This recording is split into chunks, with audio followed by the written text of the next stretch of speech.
And hello and welcome to episode 12 of Swords of Slaughterdeep, and a Advanced Dungeons & Dragons 2nd edition campaign from Hint Plays Tabletop. As you can see, everybody is utterly 100% professional and prepared and ready for this. There's no point you saying that, Drat. I haven't unmuted you lot yet. Nobody can hear you.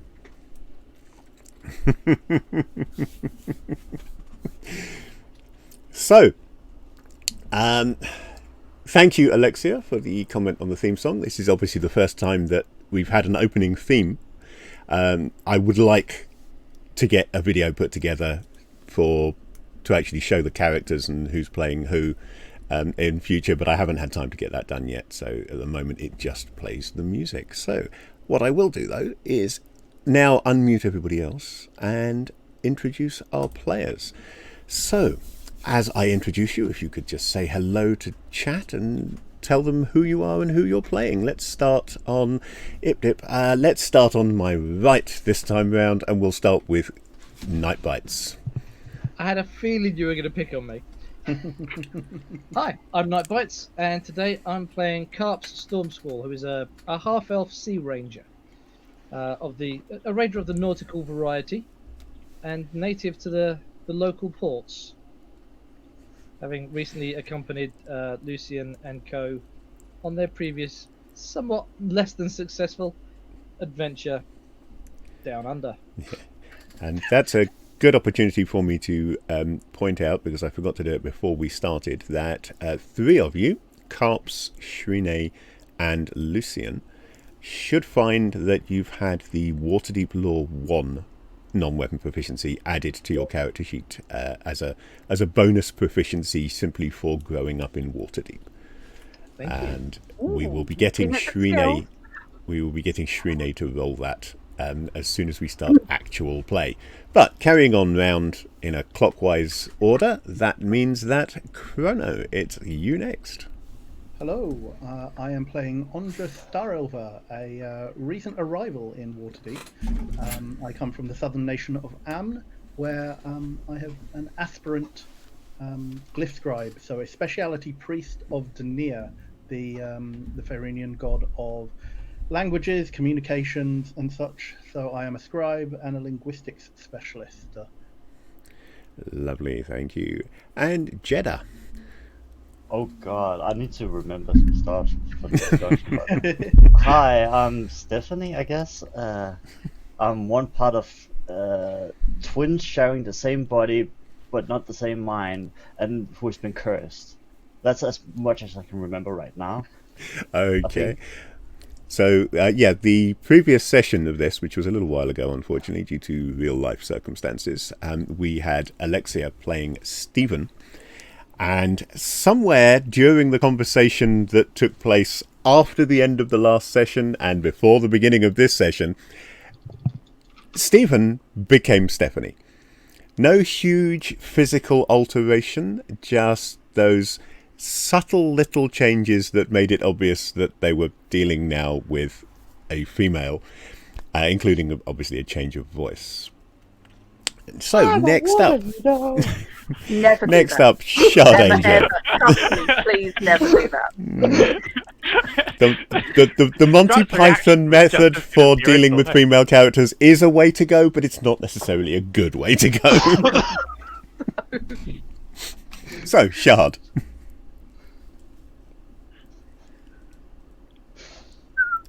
Who appears to be muted. Yep.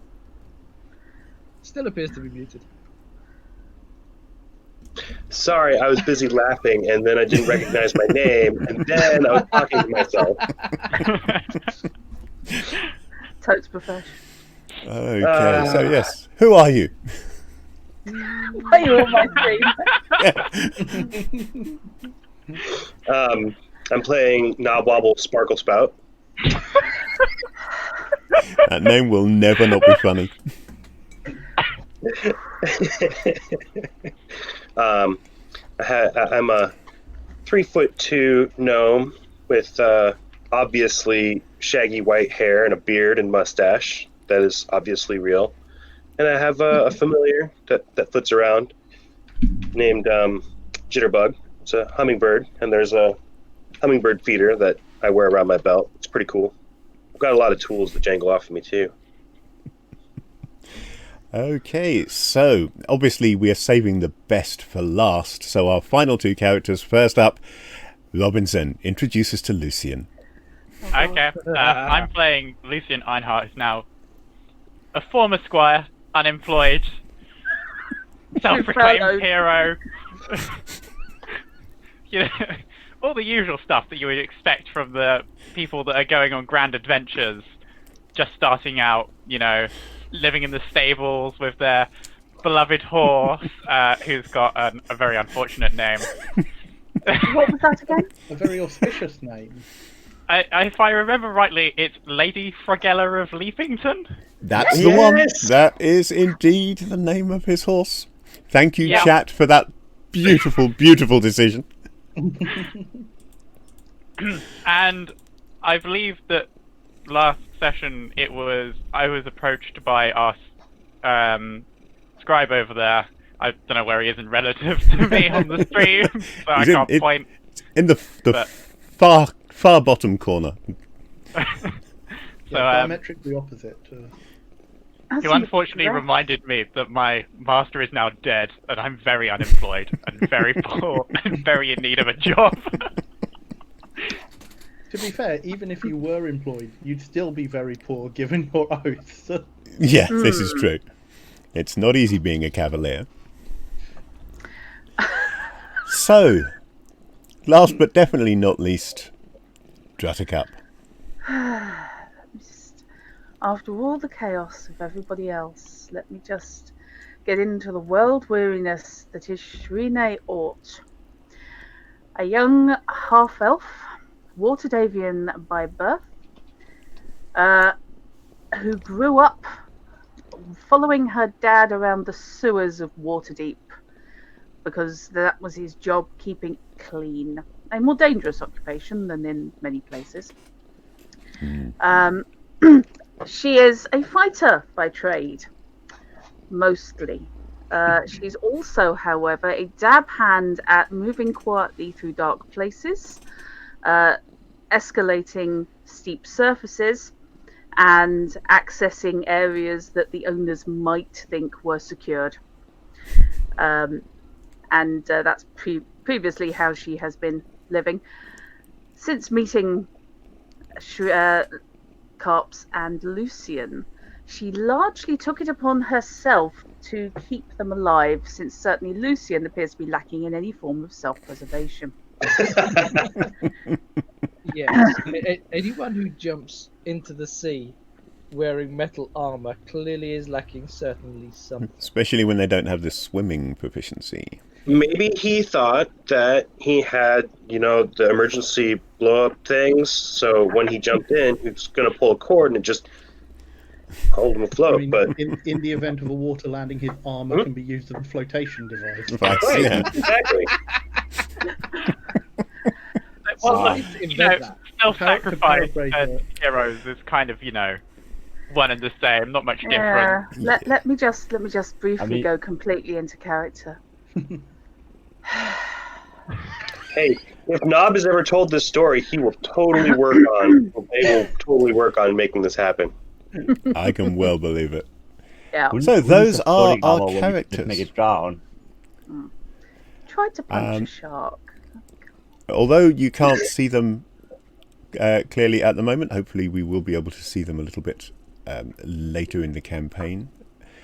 There are character portraits and tokens for use on the battle map for each of these characters, courtesy of the amazing Joey, who is in chat at the moment. Thank you very much. They are absolutely awesome. But until we actually get into a fight, you won't really be able to see them properly. Sorry about that. So in the last session then, you guys met and kind of accidentally formed an adventuring party by happening to be in the same place at the same time, as Anja and Lucian brought a plot, a quest, one might even say, via a local merchant who is concerned that his 16-year-old daughter is involved with the wrong man, a rogue, and in this edition actually officially a thief, because they hadn't stopped calling them that yet, who he'd like her persuaded away from, if at all possible, or at least if not, then his doubts set to rest about the young man's intentions. Having decided pretty much that you're going to do this quest, because some of you are just bored, some of you desperately need money, and some of you might be looking for favours, but one way or another, it seemed a reasonable thing to do, to go along with this. You have been given, or why the hell, OBS is complaining that my encoding is overloaded, which is ever so clever, because I've got sod all happening here, really, that should be doing that. Okay, it's cleared up now. We've been given the hell. Understood. Let's hope it clears up. Right, yeah, you have been given a miniature, a small portrait of the man's daughter, so that you will actually recognise her. And the information mainly that these rogues... The only important information that we need is, what's her attractiveness at? Well, you've got a picture of her now. So this edition does not have a separate appearance score, although it was house ruled in by an awful lot of people. We're not using one in this. Her charisma, however, is definitely above average, maybe 16 or 17. Yeah, I mean, it could do if you opted to use the skills and powers set. Well, yes, yeah. I'm currently not opting to use anything that Celestian has not already encoded into the Fantasy Grounds rule set for this, which is awesome, by the way. Fair. And yes. Yep. So the other information that you have is that they operate primarily on the border between Dock Ward and Southern Ward, which makes some kind of sense. Although the Watch is universal and operates throughout the whole of Waterdeep, nevertheless, certain patrols operate out of different watch houses in different areas. So being on the border there, they can be sure that a patrol from Dock Ward is not really going to pay any attention to them once they cross into Southern Ward, and vice versa. So it's a reasonably secure place to operate. Drat, I would like you to make me a Waterdeep Law 1 roll for Shrine, Right. because this is for information that is specific to your background and skill set. Okie dokie. So, for both the benefit of the tape and because I'm suddenly glitching on which edition I'm playing, what am I rolling and what am I rolling for?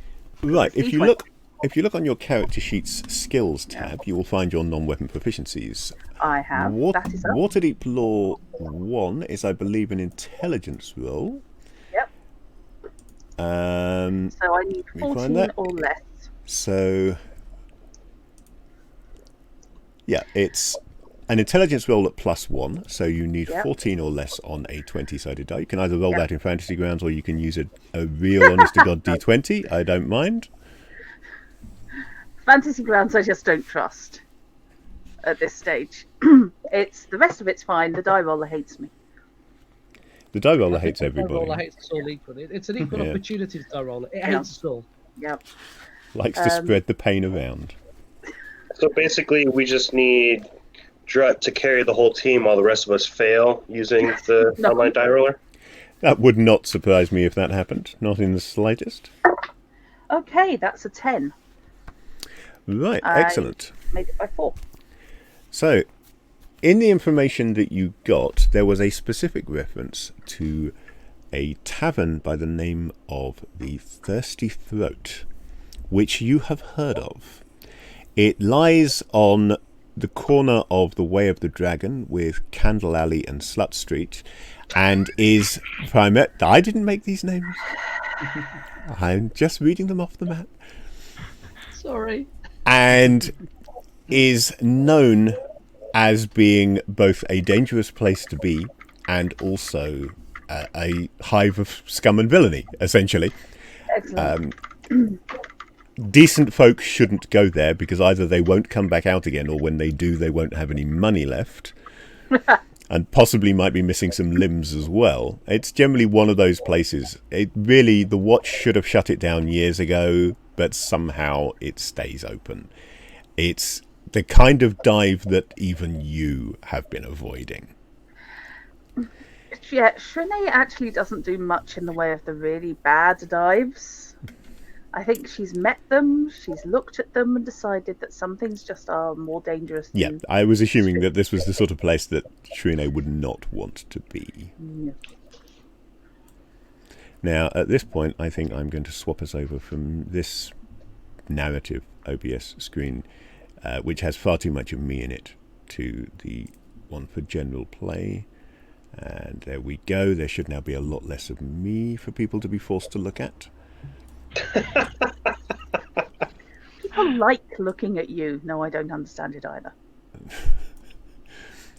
Wow. And the main decision that I have made on your behalf to get us started after the last one is that knowing where these guys hang out and having a picture to tell you what the girl looks like, your first port of call is obviously going to be head to that area, see if you can find her, and from her identify her paramour and or the rest of the gang that she's currently hanging around with. Okay. Dockward, whence you are travelling, is an unclean, noisy, crowded and constantly busy place where few outsiders are welcome. It was best described by a wizard of no little note as a riotous, semi-stationary but nigh-perpetual brawl that covers entire acres and is interrupted only by small buildings, intermittent trade business, an errant dog or two, and a few brave watchmen who do manage to keep the chaos from spreading beyond the docks. The whole lot wallowing in the stench of rotting fish. Still, all in all, was quite a lusty, intriguing place to spend an evening. Many of the roads are gravel-packed dirt, once the docks and cobblestone access roads to the Way of the Dragon are left behind.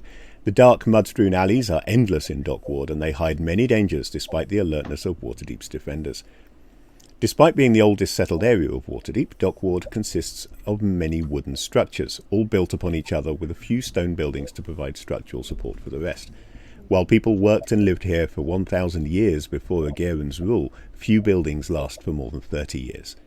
The only permanent constructions that have existed for extensive periods of time in Dockward are the docks themselves, along with the protective harbour walls and the towers of Deepwatch Isle. Your party is moving out of this busy, dirty and variably reputable area as you make your way towards the Thirsty Throat Tavern, a place which it is unlikely that any of you desire to visit, but in the vicinity of which you believe you can find the thief known as Farson and his band of ne'er-do-wells. Your route takes you through Keel Alley, a narrow cut-through directly opposite the Mule Skull Tavern, in which you startle a small group of 4 ragged children who break off from drawing a rude image on the wall to scamper out past you and onto Net Street, which you follow to the Way of the Dragon, one of Waterdeep's main roads. On Net Street you pass a pair of merchants, their fine clothes setting them apart from the ward at large, who are loudly arguing about the proper value of Bergala musk. Their lack of concern might be explained by the patrol of 4 watchmen shadowing them discreetly, or might explain that cautious group of civil servants who politely nod to you as you pass. Turning onto the Way of the Dragon, you pass 4 of Waterdeep's older residents, who are sitting on crude stools outside what appears to be a private residence. A jug of some beverage is being passed between them, and they are talking and laughing happily. One is even quietly singing to himself. As you pick your way past them and a pair of townsfolk who are gawking even more than the newcomers in your own group, you head deeper into Waterdeep itself along this paved and well-maintained main street, which runs from the south gate up to meet the upper end of the high road. Ahead of you a trotting cart pulls out of Fillet Lane, probably having just delivered its passengers to the Purple Palace Fest Hall, and you follow it for some small distance, overtaking it as it is flagged down by an overweight and richly dressed man with an accent reminiscent of Angers. Shrine waves to a young boy, perhaps 11 years old, wearing the livery of the Cellarers Guild, but the youngster makes no attempt to engage you in conversation. From the pace with which he is half walking, half jogging back the way you've come, this apprentice is probably delivering a message to someone in the Mule Skull.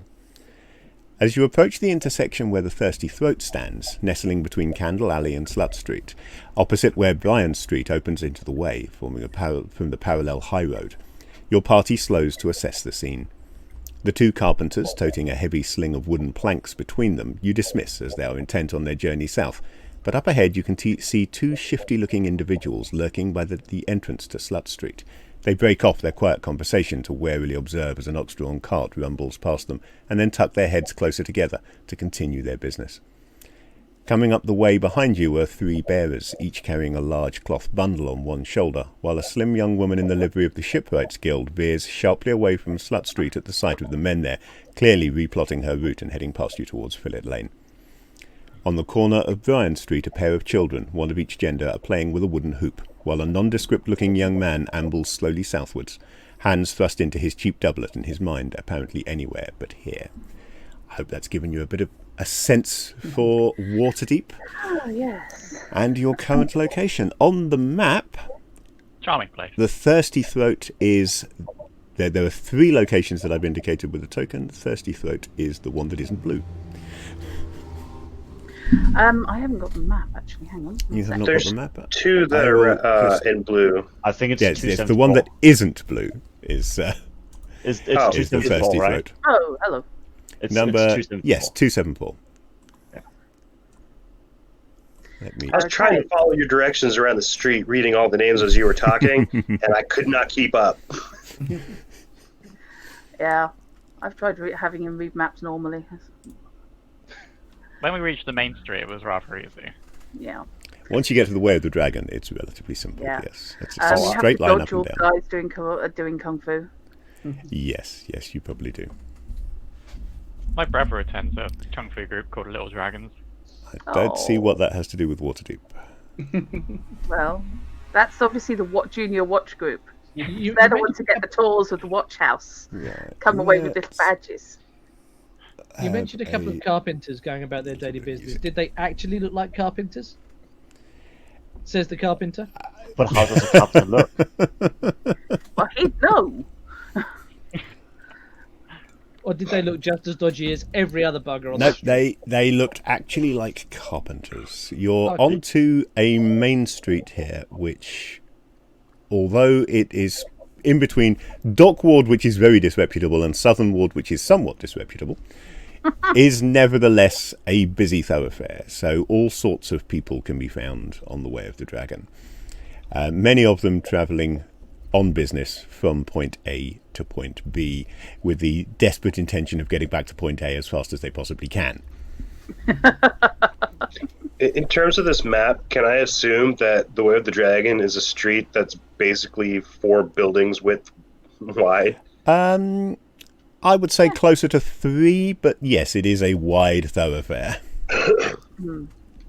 Big old place. And there's no split street. They're all just mingling as they're passing. It's all just mingling, yeah. It's relatively quiet at the moment. It is roughly midday, by the way. High noon. This is not late You- afternoon. Met in the morning, spent some time discussing this, and then headed out here. So you're round about midday. So it's just wide enough to see the sky as opposed to the overhanging eaves. Yes, indeed. Yes. Not so much when you get into the smaller streets, but on the Way of the Dragon, yeah, you're open to the bright autumn sky. Yeah. Shrine will be keeping to one side or other of the road and away from the bright morning sky as far as humanly possible. Or indeed, as half-elfily possible. Honestly, Nob could hide behind Lucian and not see the sky because Lucian's taller than him. So, Everyone's taller than him, yes. There is that. unless Twittle also- comes back. Yeah, Lucian is also brighter than most of the sunlight. And Yeah, this is when you harmless. said you were going to stay away from the bright, I was like, oh, you're going to stay from the bright young lad? That's the plan, is it? Only literally bright, dear. Only Not sure how much literally. attention Lucian is paying to what's beef. going on, because he's probably busy polishing his armour to make sure that it gleams properly in this sunlight. To be fair, he's actually quite bright if you go by intelligence. Yep. Yes, I yes. He has no common sense, but he's quite bright. Yeah. Okay. I think. Sorry. I think we'd do best to split Thinking is off bad for you. You should just act. instead of all going in one massed group. We may as well have a large sign on us saying we're looking into something. Well, we're just here to check out the credentials of a young man, right? Yes. We don't want to aggravate anything, too soon. And a lot of people coming in one block, that's like a really big blob of pollen going up your nose at once. You're going to sneeze quite hard, and we're going to get covered in snot. Well, we should probably not let Lucian go in then, because he's shiny. Your What I was analogy is thinking, awful. actually, is Lucian going in largely alone.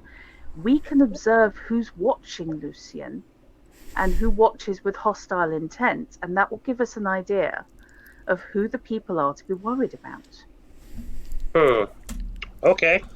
All this planning is really time consuming. Can I just enter the building? Sack off price. Sack off price. Okay, Yes, so yeah, you while go right on while ahead. Shrine Don't is just explaining her plan about you going in, you can indeed just get as far as hearing Lucian goes in and You do should that. exactly That's that. why I turn to. So I haven't got this in digital form, unfortunately, but I've got this lovely map of Thirsty Throat, which came in the second edition box. So if I can get the right place, there we go. There is the Thirsty Throat tavern. Looks roughly like that. Andra turns to. And Lucian is going right. Sorry, go ahead. Andra turns to whichever one of Karps or Shrina is closest to him. I don't remember him being this impulsive from my previous acquaintance. Has he been like this for long? He jumped into shark-infested waters fully armored. How impulsive would you like to get? Right. I wonder if the loss of his master might have hit him harder than. Oh, this was before he lost his master. Yeah. Oh, I think he's not feeling the stress particularly well, and he feels the need to prove himself, I think.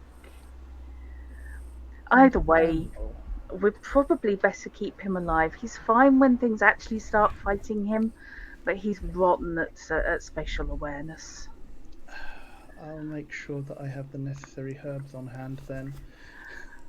There's me thinking, I feel like the problem is not the group. Chloroform. Wondering. At this If point, it walks I like a am duck, it wondering. quacks like a duck.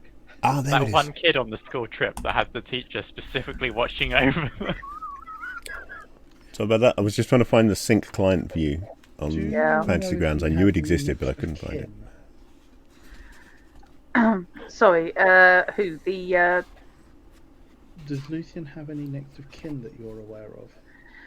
no, His horse. Not that you're aware of, or not that I'm aware of. His As far as I can tell, his closest relation is indeed Lady Frogella. I dare say I wouldn't be able to write to Lady Frogella in the event of any. No. I was writing Seems will stuff. unlikely. Look, I'm a certified scribe. I do legal work. I do act as a notary at times as well. I can't remember. Did we officialize the fact that he had a little sister or not? Because I know we made a joke about it with him, like No, saving I- us well, from I've- frogs in the garden or something. I've got nothing written down about his family life. So, if you want to fill in said background, then you are quite welcome to do so. Andra pulls out his journal and makes a note to investigate said said familial status. Yep. Investigate said possible replacement characters for when Lucian gets himself killed. Someone's got to inherit that armor, Indeed. which is just so cool. I'm sorry, I keep looking at the picture and all the rings showing so clearly. Yeah, very, very cool. It If I is inherit the really armor, nice. then I can make some, maybe make a replacement Lucian with it. I just an image of a Robo Lucian. Prop have more common sense. What's that? So, like, in a few sessions' time, I'm going to be like some sort of warforged, am I? Oh no! Noble's going to introduce Warforged to the realms. Rather ahead of time, yeah. Yeah. No, that's when we end up going to Sigil. It's the only excuse. So, yeah, the Thirsty Throat Tavern, Okay. which you have just walked into. Yes, we are following. It's described in the book here as a ramshackle tavern, rumoured to be the hangout of thieves, cutthroats, and other blackguards. And it is unsavoury folk that I need to cut down. There's You a were the lot of worst person unsavoury to walk folk in first. here. So as you walk in through the door, you find yourself in a slightly crowded bar room. To your right, immediately to your right, is a table beyond which you can see a fireplace, and then past the fireplace, further back, leading back up the wall into the room, is the bar itself. There are around half a dozen tables scattered around here, rather too close together for comfort, to be honest. And there are a number of people sitting for some reason in total silence at these tables, just staring at the door. Why they're doing that is anyone's guess. The unsavoury looking man behind the bar is also staring at the door, or rather it becomes apparent quite quickly at you. I think you've made a They wrong must turn, be, Sonny. Appraising my dashing good looks. Oh god. Yeah, only in as much as how much can they sell them for? And they do mean bit by bit. I think that was the wrong door. You wanted somewhere else. I'm gonna kind of slope Just in. going to stand there, or are you planning to reply to him at any point? I mean, I'm not that stupid to think, like, I don't think I got the wrong door when there's a sign and I'm literate. Oh. So you don't have to worry. But I'm glad that there is at least one decent person in here who's concerned about other people.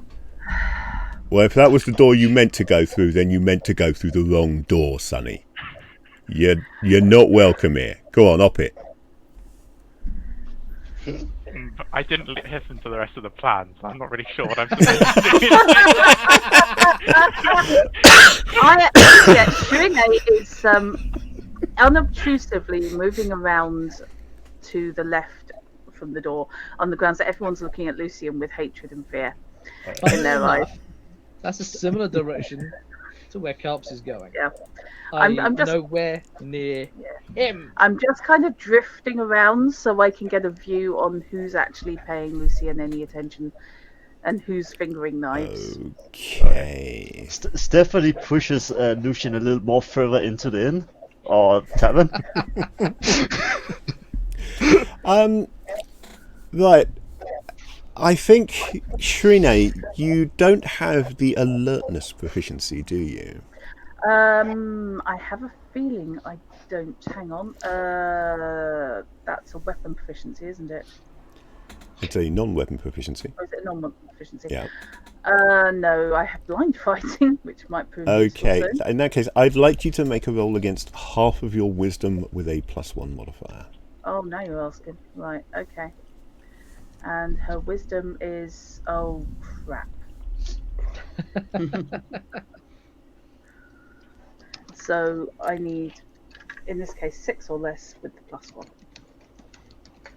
Indeed. I think, actually, under the circumstances, I'm going to ask for the same roll from Knobwobble, because he's technically a bard. And although Yes. he's one of the least bardy bards you will ever meet... But Knob didn't go in. No, this is outside, though. So, Oh, okay. Andra is definitely hanging back as Trina had suggested. Probably like on the other side of the Way of Dragon, observing the thing. So I don't know if Knobwobble is basically going to be next to us because Andra is actually quite a distinctive character in his cloak. Yes, and, yes, he is. And symbol. So I don't think you could be. Knobobble stands out too. Knobobble's very colorful. No sense of style. Oh god, we're going to come out and find them both, I don't know, skinned and dangling by their feet or something. So, Fish, what did you want me to roll? Unless you have the alertness proficiency in your skills tab, then half of your wisdom, but with a +1 modifier. Fish, I rolled a 7. I needed 6. I can't believe that. Is that including the +1 modifier? That's included the +1 modifier. She's only got a 10 wisdom. Okay, then. The common sense person in the party is basically common sense free. Still don't know why this is not letting me. All right, put so your character I would have tokens actually on. failed that by 9. Right. Okay, then.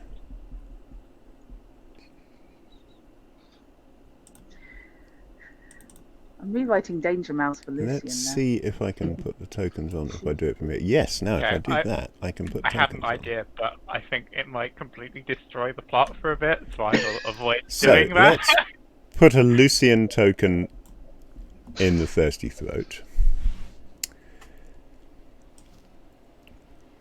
I think 3 of us is outside. There's a little Lucian on the screen. I see a little silhouette of a dead guy. I don't suppose you have a map of the inside of the tavern. Unfortunately, I don't have it on Fantasy Grounds. I've got it here in front of me, but I don't have it in digital form. Wizards of the Coast have not felt the need to provide us with the City of Splendor's 2nd edition box set in digital form. You can get the 1st edition Waterdeep book, you can get the 3rd edition Waterdeep book, but you can't get the 2nd edition Waterdeep box set from them, or at least it's not on Drive-Thru-RPG. Because if it was, I'd have bought it by now. Whoever is spinning that marker, can they please stop? You scroll to zoom in. looking If for you're a hovering Shrine. over a token, it spins it around. Oh yeah, good point. Yes, it does. So, How do I get my there's a Shrini. How do I get my token on the map? I can't get it. Won't Yeah, stay. no, I'm having to do this the awkward way because for some reason Oh, it's okay. not letting me drop tokens on there from your character sheets, which is what I was hoping it would let me do. So I am instead dragging them in and rescaling them from just my token collection. So these technically aren't you. They're just tokens that look remarkably like you. Yeah, I have to say that smile on Dang it. Lucian's Oh, they're picture. mimics. Yeah, the grin on Lucian's picture just is so perfect for Lucian. But since they don't attach to any particular characters, everybody should be able to move anything, which means that as players you can use those tokens to give an idea of where each of you is. The entrance, is it on the northern wall or the eastern one? Okay, the entrance, I'll tell you what I'll do. Ah, The entrance is roughly there. fair play. So Good shout. Okay. So yeah, that's actually about right for Shrino then. Hey, can you put Jitterbug on there too? Oh, I can indeed. I've got a token for him. yeah. Apologies for the speed with which I do this, or to be more precise, the lack of speed with which I do this. I'm still not that used to Fantasy I like Grounds. the fact it's got a different border. Yeah, that was a deliberate policy. I'm going to do the same thing when I come up with... I haven't done it yet, but when I put a token on there for Lady Frugella, that's going to be the companions, familiars, and other associated henches border. Oh, we need to forget our art now. That needs a union. Next horse is getting one. Yeah. So, yeah. Nobody noticed anything. Actually, having said nobody noticed anything, I think I would like Angia to make that same roll. So I'm rolling against half my wisdom, Half wisdom, but with a +1 modifier. +1 modifier on the die roll. +1 modifier to the result of half wisdom, Yeah. essentially. I'm being generous about this. If you don't have a proficiency, a non-weapon proficiency, you can roll against it at half the value. What I'm doing is I'm applying any modifiers that non-weapon proficiency has after halving it.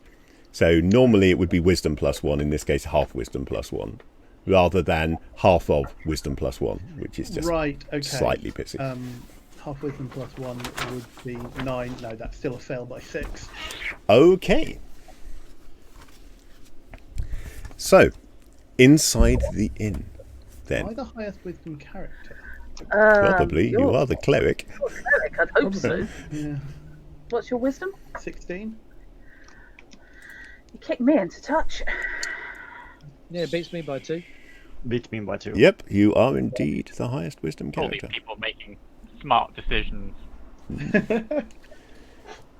Yes, I've just remembered that I've got access to a party sheet which shows me all of your stats, rather than me keeping on opening people's character sheets. It's just so much easier. I hear the sound of distant thunder. It's a good song. Thunder. And now I need to have a fight to it. Not that I'm implying there's going to be a fight. So yeah, everything inside the tavern remains deathly quiet. However, a couple of people have shifted their attention slightly. They have seen Shrine and Karps come in, and they are splitting their attention between watching you and watching Lucian. Do I need to gain more aggro? I'm going to sidle up to the bar because I'm not convinced that Shrine can move any other way. Okay. Part crab. Well, she's used to walking in such a way as to try and maintain coverage of as much of her field of view as possible. I mean, you're tidally locked with anyone. Yeah.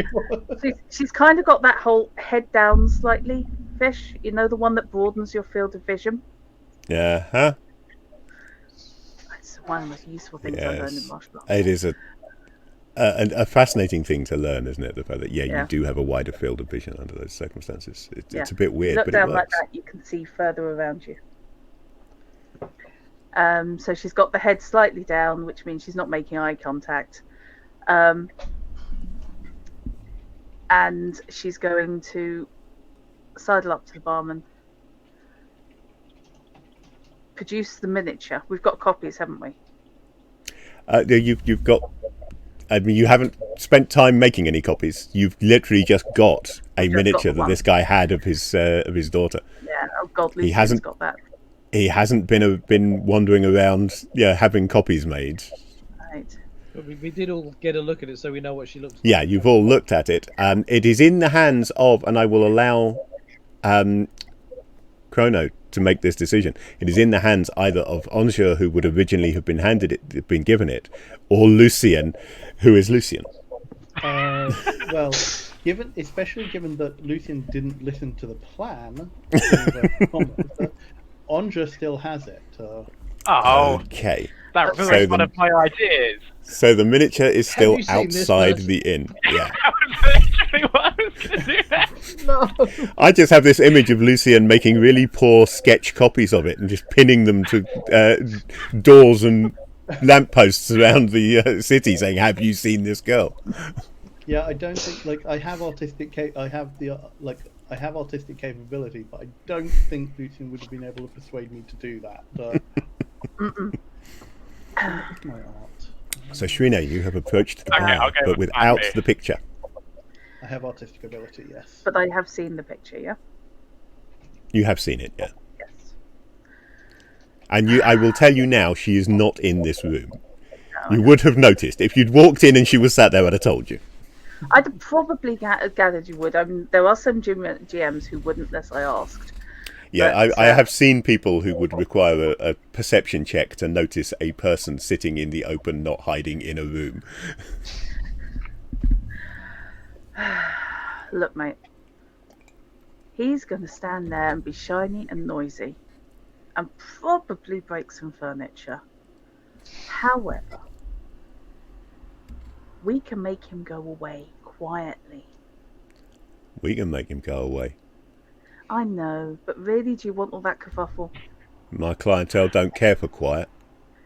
Look, we're just I looking think for a about girl. this point, a couple of large gentlemen, not ridiculously large, but burly, shall we say, gentlemen, get up and stand just inside the door. Would you describe them as villainous?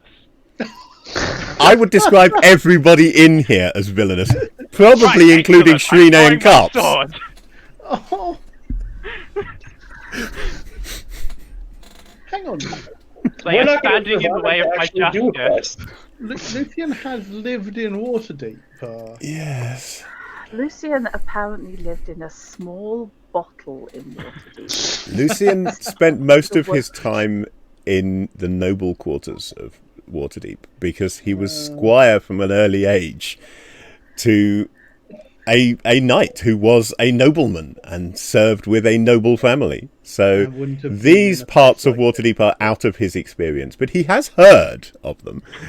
He understands, in They're theory. in the storybooks too. Yes. Apparently not think- well enough. I think he may have heard too many tales of people defeating everyone in the bar and then having their questions answered. Look, we're just looking for a girl. She's gone missing. Her dad's worried. This ain't that kind of place. Yeah. If you're looking for a girl, try Dogward. Uh-huh. Not like that. Girl, gone missing. He's keen to find her. The gesticulating with my head without changing the angle to Lucian. I'm keen to find her, and then we can all go away and leave you lot to get blasted in peace. He makes a big show of looking around the room and points to what, up until now, you hadn't even realised was a woman sitting at one of the tables. Mm-hmm. There you go. Is that her? She I'm going to doesn't make a match big the play. picture. Let's say that. I am going to make a big play of looking at her, frowning, possibly even a strokey chin moment. I'm looking for a 16-year-old blonde, and I'll give the description as per the miniature. If you're going to require an intelligence check to remember, I will. No, that's fine. You literally were looking at the picture less than an hour ago. Yeah. Possibly hanging out with some really nasty characters. Well, Even Like for you. here. you've got half right then. You found nasty characters, Yes. but she ain't here. And I'm going to give you, until I've drunk this, and he fishes himself out a mug of what you think is probably ale, but it's hard to tell, to be honest. I'm going to give you until I've drunk this to also not be here. Otherwise, there'll be trouble. Oh no. No, don't start a bar fight, don't start a bar fight. Oh god, I'm going to start a bar fight. Somebody knock him out. Actually, yeah, this would be a perfect time for player on player to stop it. Yeah, if you only had a tentacle on you. No, I've just got this awful feeling. I have a feeling that Drut's going to start the bar fight before Lucian gets an opportunity. Because I've had the plan to start one for a while. I'm just waiting for the right moment to interject. You just gave me a feed line, Fish, and it's there, and I'm sorry, guys. So that they can think about their actions a little bit before they do something entirely stupid. Can we go back to those of us on the Yes, outside? right. What are those of you outside doing? Does anybody want to get a snack? Anyone got the popcorn? I mean, Stephanie, if you'd like to get a snack to watch and share that would be great. But I was thinking, and then Jitterbug goes flying, because I can communicate with them empathically, goes flying up to the top of the building. Is it 2-story?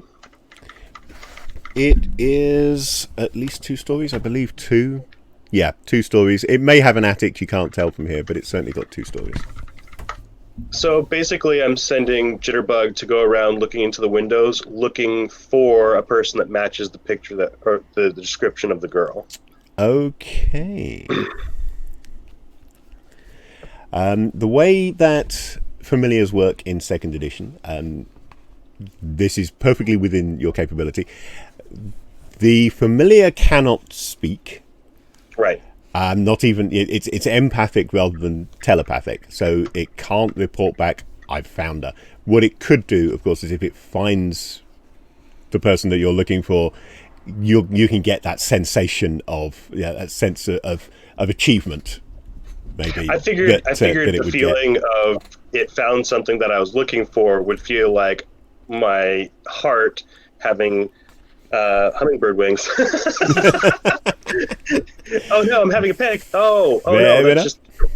But yeah, you and Jitterbug have been together long enough that these kind of simple tasks you can recognise that sensation from it. So yeah, this is entirely the kind of thing that you can do. And he buzzes around, looks into all the windows that he can actually see through, and you get sensations of frustration, annoyance, and curiosity, but not anything that equates to "I've found her."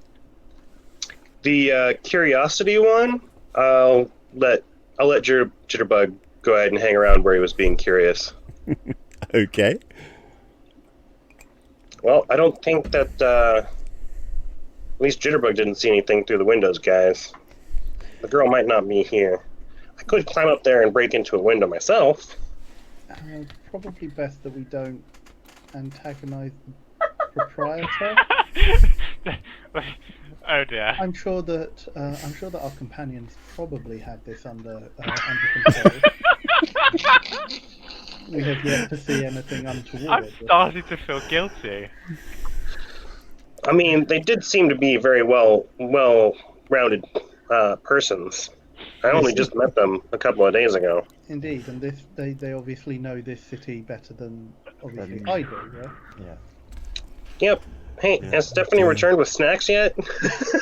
I haven't gone for them yet. We still haven't discussed it yet. No, you Is there didn't come to any a stalls decision. nearby? Is there any stalls nearby that seems cheap? Almost Like fried red certainly. meat or something like that. Rat on a stick. Red on a steak. So yeah, this is a main thoroughfare. So looking, you know that you didn't pass anything on the way here. So looking past in the other direction, you see a little way up the street. You can see a small cart, just a hand cart. And the man with the cart appears to be selling some sort of pasties. Oh, that's Oh, not sausage in a bun. It's not a sausage in a bun, though. Okay. Funnily enough, I've got some Okay. kind of. Stephanie baked walks meat. up to the man and asks him what kind of pasties he's selling. These, my friend, are the finest Waterdavian pasties that you will ever find. native real Waterdavians. Unfortunately, you've no idea what's in a Waterdavian pasty because you don't come from Waterdeep.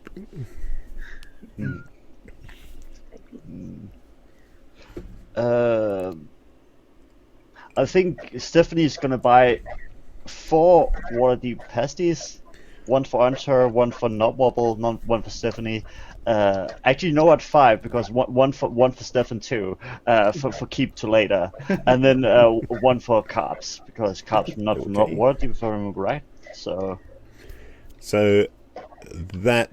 There will be 1 copper piece each. So if you're buying 5, that will be 5 copper pieces. do I have 5 copper pieces? He can give you change from a silver. That's a very good question. Let me go back to the party sheet. Dum-dum-da-dee.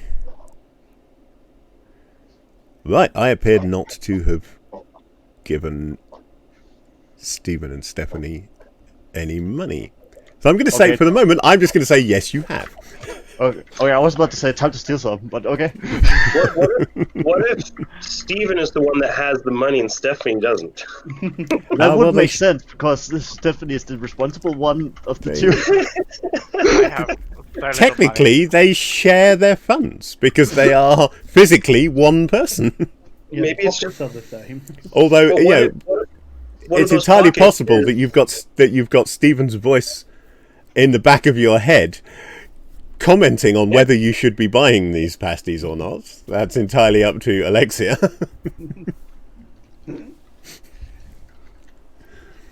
Alexia, what do you think? Should we buy them?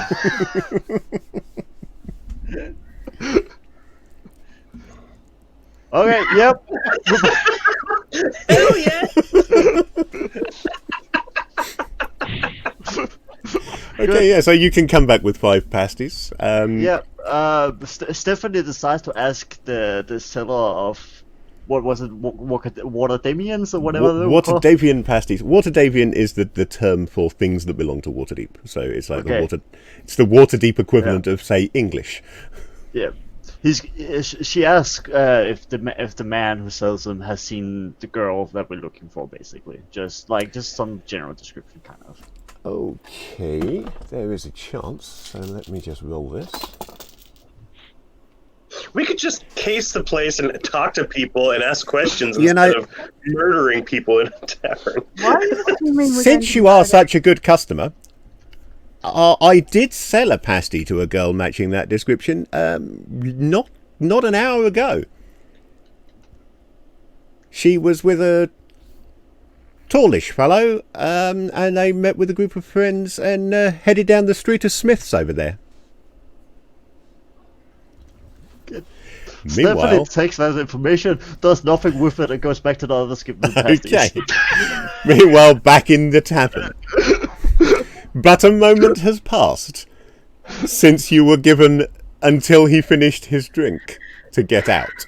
Okay, He's raising the drink to his mouth. Great. how many Ish. competent? Okay, Question for you. What does this guy look like, roughly speaking? That wasn't him What? actually drinking the drink, was it? No, that was me drinking the drink. Dun, dun, dun. Let's Actually, see, shot do we glass. have a description of him? Well, I know we have a description of him, but they've kind of split it among 3 different books. So, right, there we go. He is a monstrously fat man, apparently. From the looks of his huge arms, he's also monstrously strong. Stop there. That answers everything I need to know for what I'm thinking. Well, I'm doomed, but oh well. has he got the beard? Has he got a beard? No, he hasn't. Has I've he got a got picture a of him here, beard? and he does not have a beard. He looks like that. Okay, he doesn't have a beard, we can take him down. I'm just thinking if you had a beard, that's just an easy way to get somebody to put their head on a bar, grab and pull. Do the gentlemen immediately behind Lucian look like they're in imminent danger of violence? Imminent I will danger do of in about violence. 5 seconds. At the moment, Lucian looks more like he's in imminent danger of violence. He's standing there holding a sword. Good God. He's going to get us all killed. Yep. Especially if I do what I have planned. So, like, you might want to speed things along before I'm forced to. I'm waiting for one of you to do something that forces me to roll initiative. You haven't yet. Nice, you can Alright, still make it out. fine. I'll do it. Okay, so. No, what no, I'm no, gonna no, no, do- no, no, no. No, Mike, oi! I've got Mike this. was clearly about to say something. Look, I mate, saw him we don't take want a trouble. breath. We can take him out of here without putting you or your customers to any disadvantage. Or you clean Whether you yourself. drink your drink or not, we just want to get him out of here without killing anyone. Preferably not him. Because I'll be brutally honest, I've saved his life twice. If I have to save it a 3rd time, I might just take it myself. I hear a lot of talking about leaving. I don't see a lot of leaving.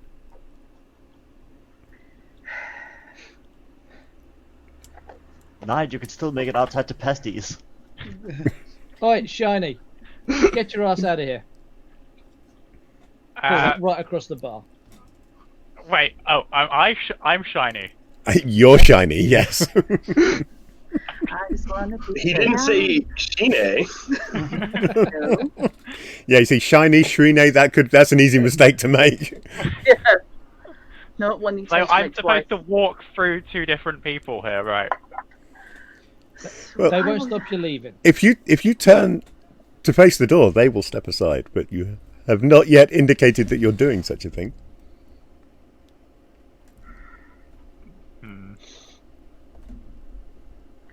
Put the toy away, child. You're not going to play with it today. This is directed at Lucian. It's a shame I won't be able to use this plan, but I guess I shall sheath my sword.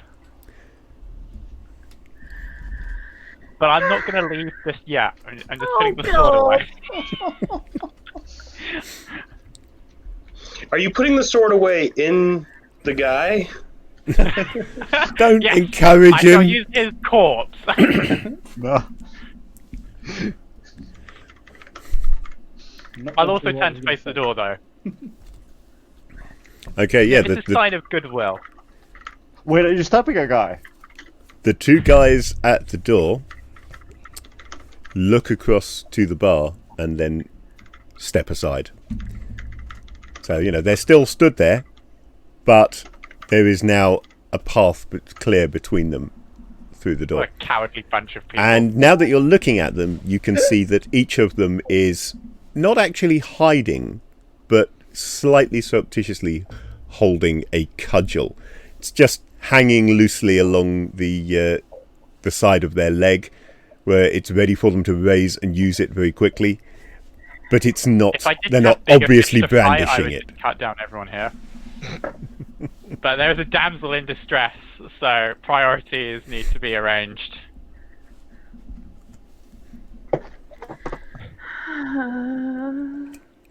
So are you leaving? I will leave. Okay. Lucian. But in a very dramatic fashion, like almost breaking the door off its hinge. Yeah, have a cloak because you need one. Lucian You need to strops out then. If he wasn't currently homeless, he would no doubt be going to his room now and playing some emo music very loudly. Painting his walls black. Painting Nobody his walls black, understands yes. me. The barkeep looks back and forth between the two of you. Can't help seeing that you're still here. Can I come in and do my plan? Lucian comes back in. In a Columbo style. One more thing. What? Yes! Yes! Whoever you're looking for, she ain't here. We don't care who she is. We don't care that you're looking for her. Look, I'm about to go. If I wanted to know who was in charge of the local hard bastards, who'd I be talking to? Because then I can get out of your hair completely. I do not know what you are talking about. Everybody in this neighbourhood is an honest and upright citizen. Yep, Alright, that's it. just like home. I mean, they're clearly honest people. It's an honest business. They're just selling ale and drinking all day. That's, life. Oh, Lucian. The Lords of Waterdeep do not stand for thieves' guilds. There are no thieves' guilds in Waterdeep. So, you're definitely barking up the wrong whatever. These I am lords sound curious quite about honourable people. one thing. Without even talking to anyone or ordering a drink, you decided you didn't like us and didn't want us here. What sort of person is welcome here? He points out the door. Not him. And you came with him. Mostly trying to keep him alive. Believe That's me, not my problem. I'm not there by choice. I'm a native. You don't look like this alright. guy. If you'd come in on your own, I don't think I'd have said anything. But you come in with him. Next time I come in, I won't be with him. You can guarantee that. Yeah, but now I know you're with him. So it's not going to work, is it? Not for long.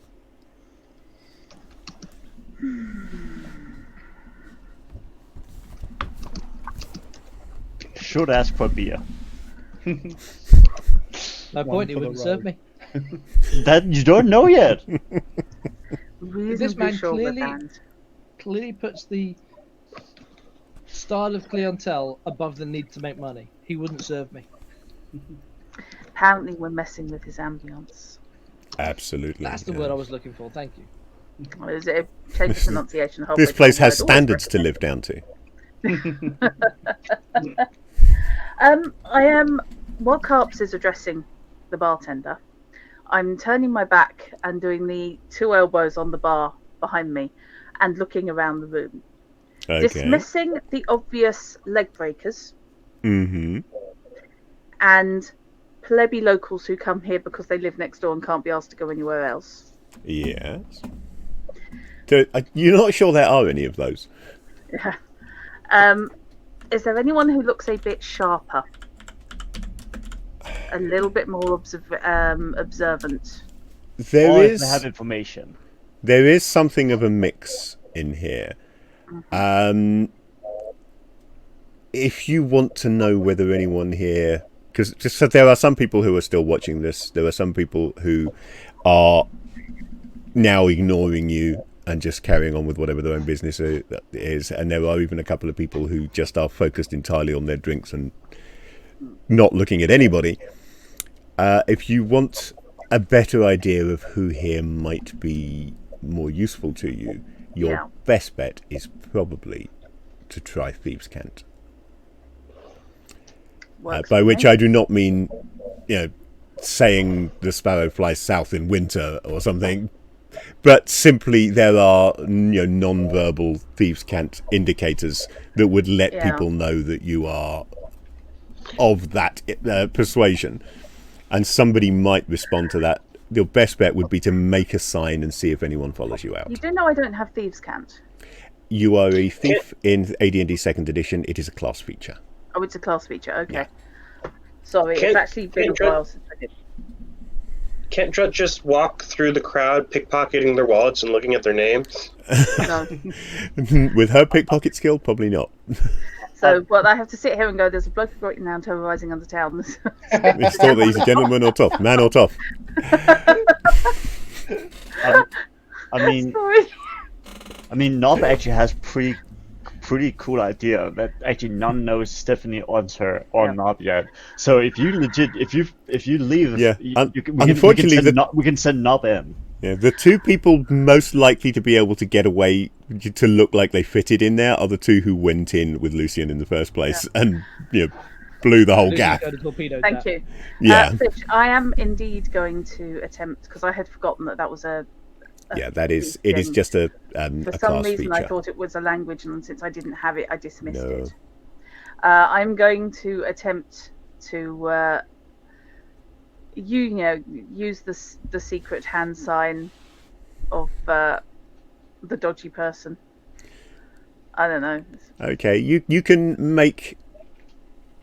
There is a throwaway line attached to this, just something casual and ordinary that can be used under any circumstances. Otherwise, what's the point of a secret language if it's blindingly obvious that you're using it? Coupled with certain postures and gestures that you can use that would indicate to the room that you are a thief and that you're looking for information. Might be more specific. It might be something that's usually used, to say I'm looking for a fence. Yeah. But that could be interpreted under these circumstances as being that you're looking for information. But there's something you can use, certainly. I suspect it's going to be something like along the lines of I'm looking for someone who can help. With the appropriate emphasis. Yeah. With the correct hand movements, which are probably going to be, I don't know, steepling on the bar or something, in a specific way. Okay, yeah, you can make that indication.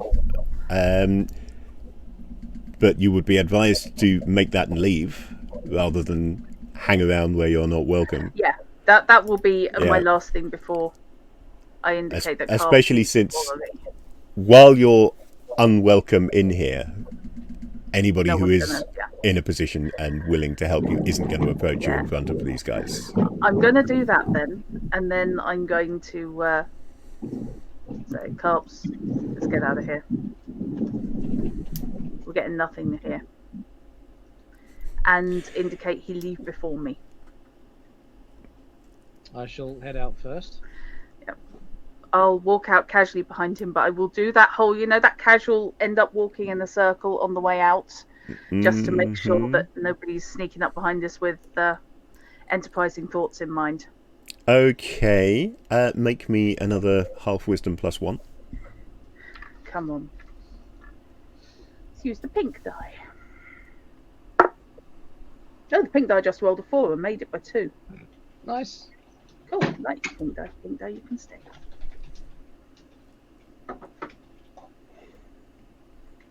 So yes, made it by 2. So you made it. One of the characters who was just staring at their beer and trying not to be a part of anything looks up at you as you are doing your little turn, and subtly, but not so subtly that you didn't see it, makes a sign meaning 5 minutes. Okay. And then you're outside, where you can find Stephanie handing out pasties. Oh, I have returned. Okay. Yes. Did you buy enough for everyone? No. Who did you buy them from? For the people not belonging to Waterdeep. What are they made of? Did he Me? tell you? I bought one for Nob, I bought one for Stephanie, I bought one for Carps because I thought Carps wasn't from Waterdeep. I bought one for Unter, and then I bought one for Stephanie later. I've just realised my expression is the face of the person who, a visitor just went, no, I went to the kebab shop across the road, it's fine. And all the locals are going, yeah, no, you're all right there. It's fine. Should you wish, I'm more than happy to donate mine. No, you're all right there. I'm going If to. anyone's hungry, they're welcome to have mine. I'm going to. Stephanie takes it back, and so she can give it to Stefan later. I'm going to address. Apparently Stephen's not keen. I'm going to address the Onza and primarily. Might be somebody useful in there. I'm going to lurk for a couple of minutes and see what they've got to say. No. Probably on my own might be best.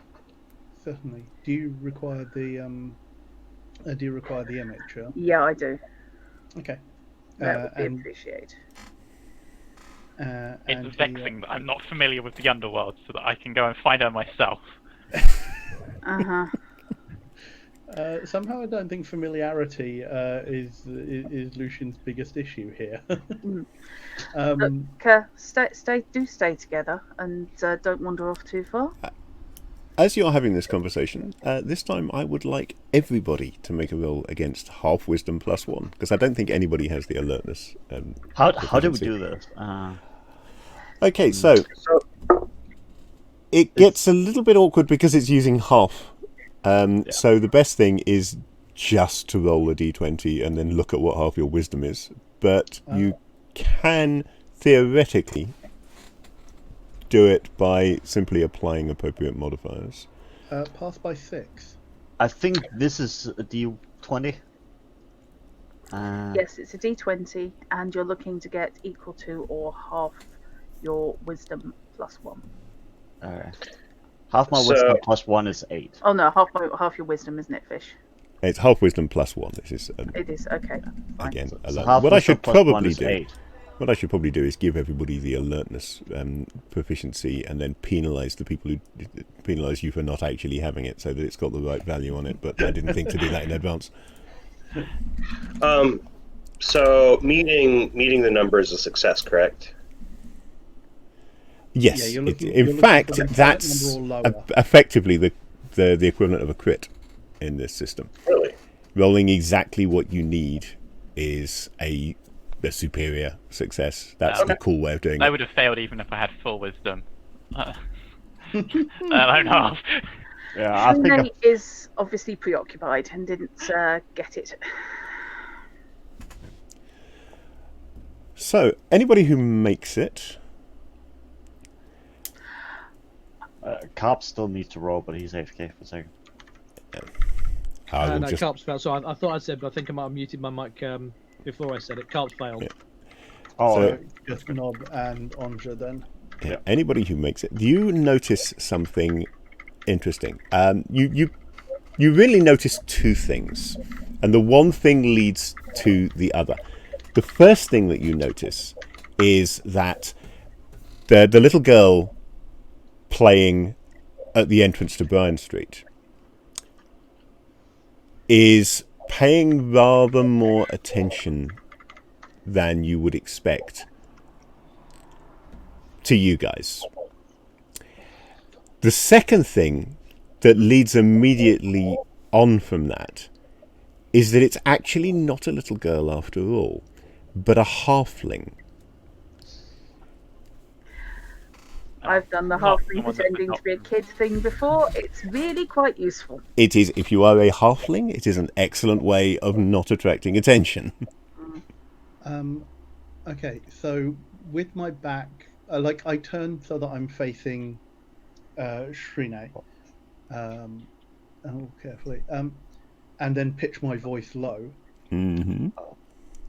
I think we're being watched. Can I ask? You said Well, you said that was two things. One thing is that there's a halfling watching us, or was it that It's- somebody's watching us and it's a halfling? Yeah, and that was two things. When you were on the way here, I described that there were a little girl and a little boy playing with a wooden hoop at the entrance to the street opposite. The first thing you've noticed is that the little girl from there is watching you, and the second thing is that she's not a little girl, but actually an adult halfling pretending to be a Okay, child. so it's those two things. That's good. Yeah. there is a halfling lady watching us. And you said that's near Bryan Street? Yes, the mouth indeed. of Bryan Street. So they're basically round on the corner of the street directly opposite the Thirsty Throat Tavern. I sent They're right here where my character is right now. All the follows and sent hosts Jitterbug coming over there through. to Thank see you. if she has any treats.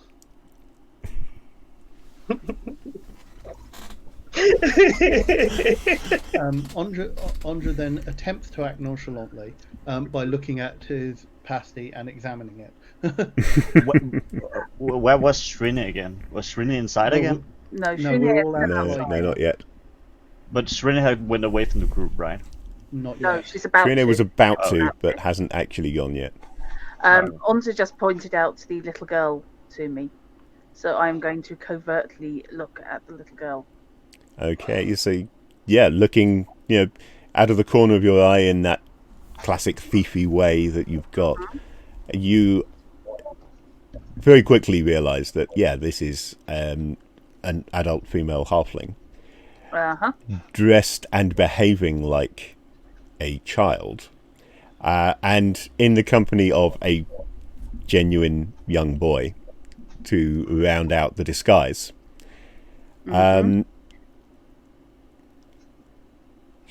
As you do this, despite your being covert, there is that moment where your eyes meet and she realizes you've tumbled her. Yep. At which point she turns on her heel, doesn't leave, stays where she is, Yeah. just stops looking at your group. Fair enough. I'm not going to call them out. Keep an eye, but try not to make it too obvious, okay? And by too obvious, as you say that, there's a hummingbird But flitting around poking at her pockets. At least you didn't say it to Lucian. He just walks straight up. Meanwhile, Stephanie's just going to begin eating her pasty. The pasty is actually not bad. You've had better, but it's perfectly edible. It's very reasonable for a copper piece. Fish, I am going to slope off slightly away from the group down. Hang on, let me just. Moving the right. Just on the corner of Candle Alley. Yep, corner So of Candle I can still Alley see the is an group in excellent the sights, but I can also place. see the entrance to the Thirsty Throat. Yeah. So I'm kind of lurking at that corner. Quick question. Um, Knight, Yes. does Carp look like a sailor or a seafarer at all?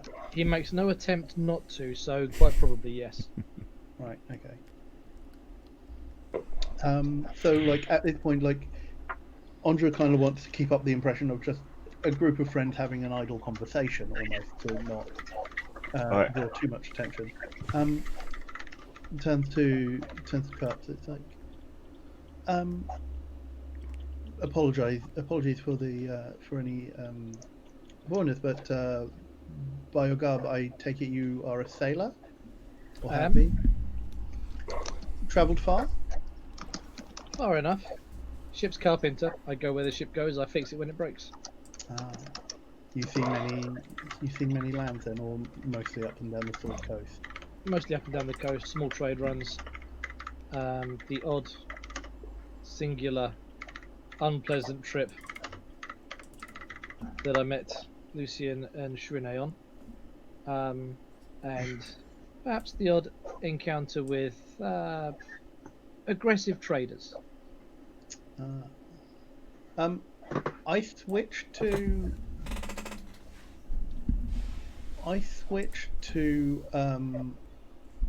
undercommon at this point, and just make a few inquiries and see if Carps has any I recognition don't of what I'm believe saying. he does. I don't think I do. Okay. Right. Partway through the sentence, as it's clear that he doesn't, I switched to Dwarven. I'm sorry. No. I don't understand a word you're saying, whatever language that is. No worries. Please keep to common. It's far simpler. I understand. Right, Drat, the chap that you saw in the tavern, roughly 5 minutes after you depart, slouches out, just looking for all the world like somebody leaving a tavern. Turns north up the Way of the Dragon, and then immediately left into Candle Alley. And as he passes you, sidesteps into the shadowed cover of the adjacent building. Yeah.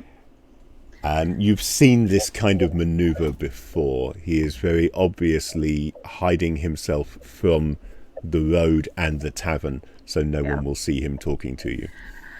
Yeah, that's fair. You're looking for help. Yeah. What? By the way, Shrine's cast her hood from her mantle up, so not her face and hair aren't showing. If you've Not got really gold, Squint, I can help you. I'm acting on behalf of the party who does have gold indeed. What sort of information you got?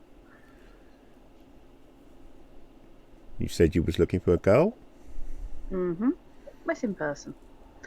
Run off and Daddy doesn't like who she's seeing. So I'm going to need more than that. I'll bring out the miniature. Nice. Yeah, I've seen her. She But was in here earlier on with Farsin. Well, I say in here, in there. That's the yob, isn't it? That is the name that you had, yeah. Yeah. It's a poor life choice, and young ladies don't always know what's best for them. I'd like a chat. Well, Where'd I find them? I don't know where the Wrong Sheet crew hang out. I I can't. They move. I can't tell you where their current abode is, but I know what they're up to. I can point you to them, That'd be appreciated. but that'll cost you. Okay, how much would this neighbourliness cost me? 5 gold. Well, I've got Interrogations are free. Don't take it.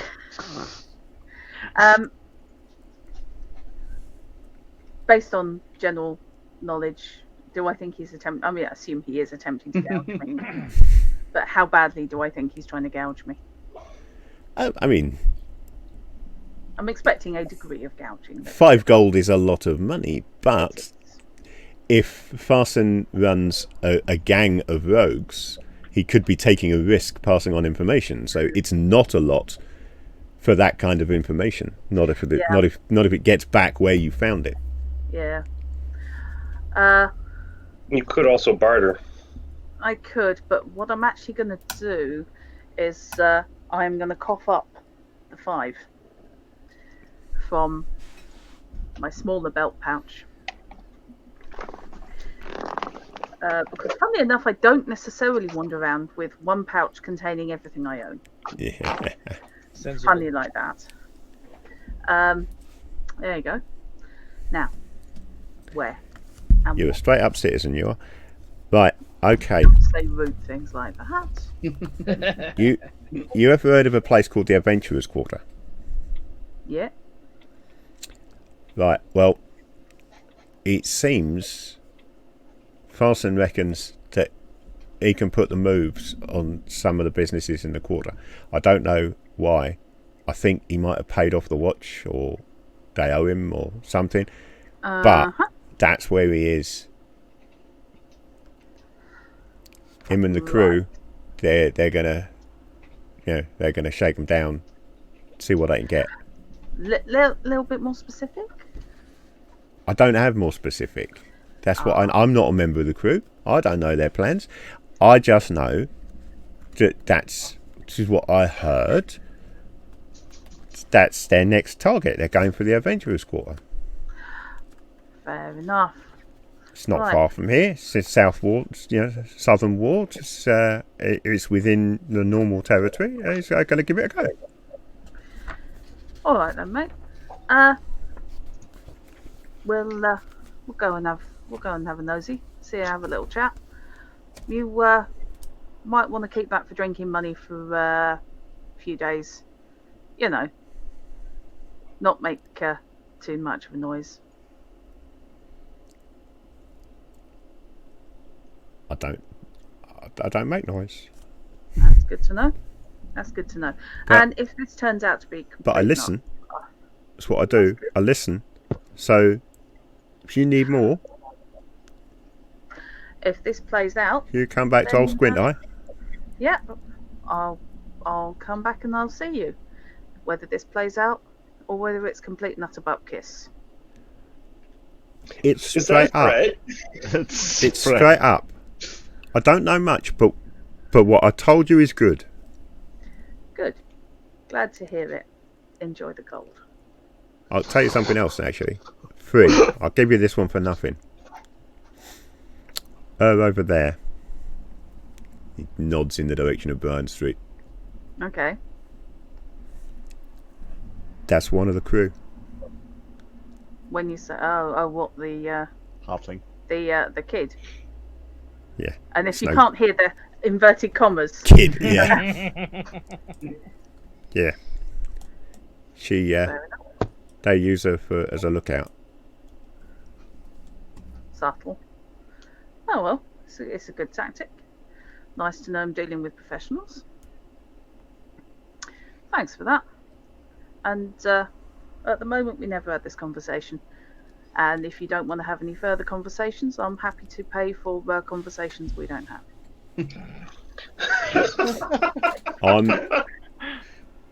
I'm happy to find money lying around that definitely didn't come from nobody what I didn't talk to. Gold has no memory, my friend. Gold has no memory. Andre can speak like 15 different languages. He probably would have difficulty even passing that.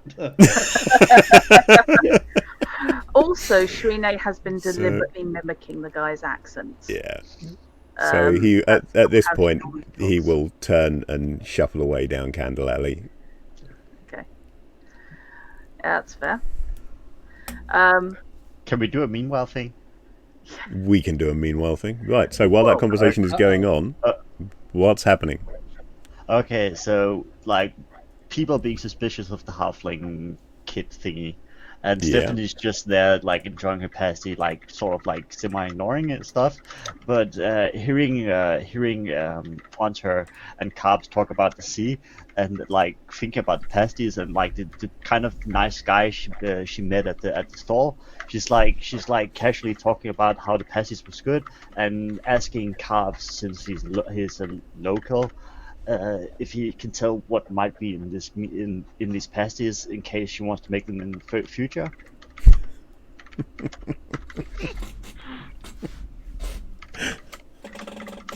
Well, I mean, it is obviously a traditional Waterdavian recipe, which I do not know because I invented it 20 minutes ago.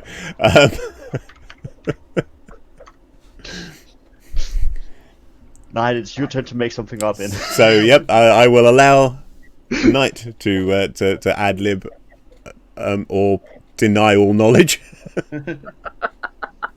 I'm a carpenter, not a baker. Damn it, Jim. Damn it. Damn it, Jim. I'm a carpenter. I don't overly like them. So I've got no idea for you. Sorry. Best thing I can suggest: see what it tastes like and go with that, and assume that's what it is. Okay. Stephanie's a little sad about that, but then like thinks about the good news she heard from the store owner, and then like kind of mentioned it to everybody that she talked to the store owner. He was like really. By the way. By the way. I heard tell that they're made with wild boar, and then they spice it to enhance the flavors. So if something that tastes like pork is what you're after, go with it.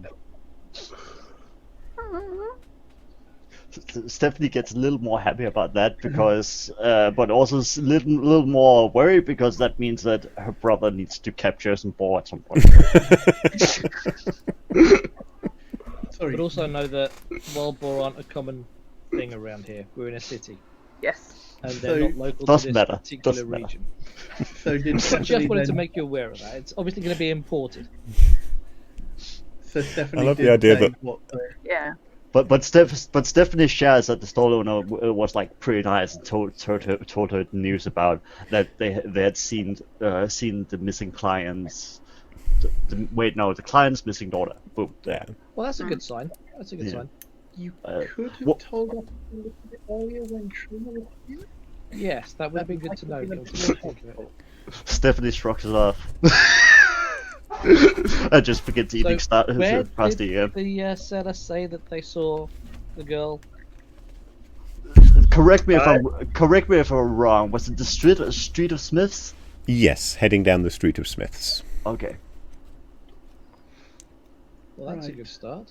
I didn't mention the girl. I just sent dang it, Jitterbug to go and pester her.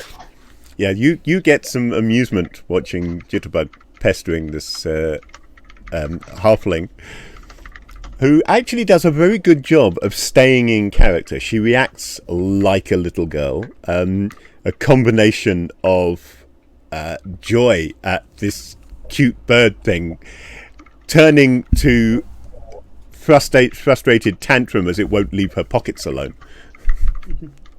Until eventually she's wearing a sort of an apron, and she ends up flapping the apron at Jitterbug until he eventually goes away.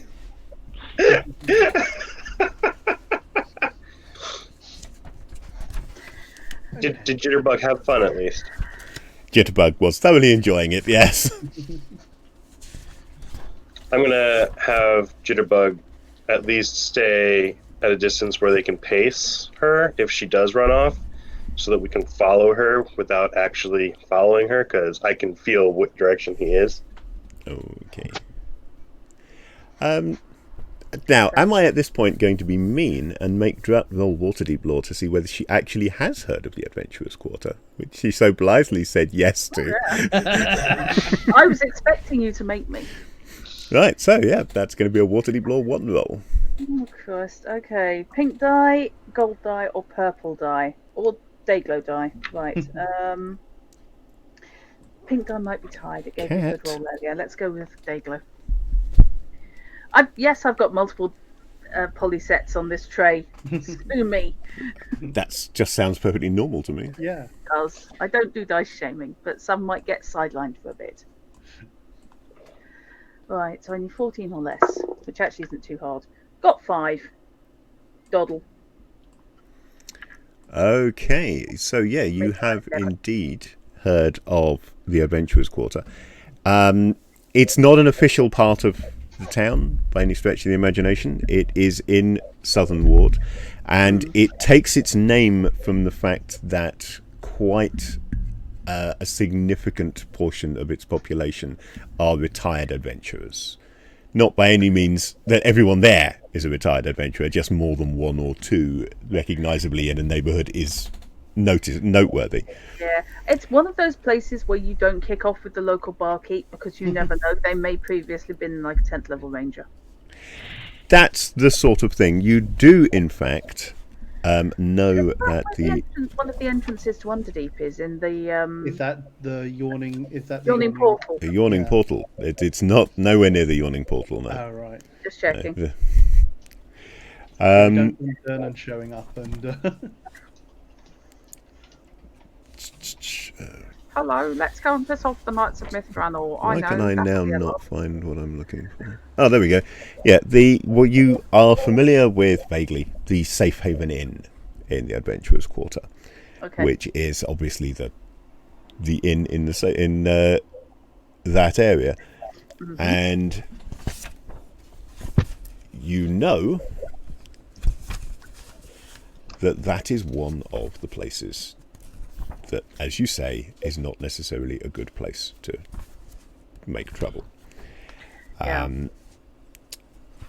Because if I can just find the name of the guy who runs it, which I've managed to completely forget.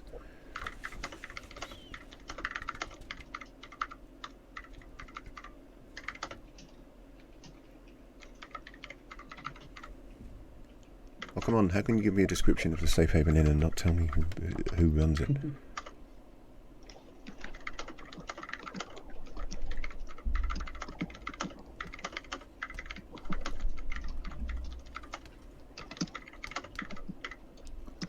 I've got to be looking straight past it. It's got to be here. I hate when that happens. Which tends to happen to me only when I have players and an audience at the game. Yep. Yeah. Suddenly you lose the ability to read just the specific words you're looking for.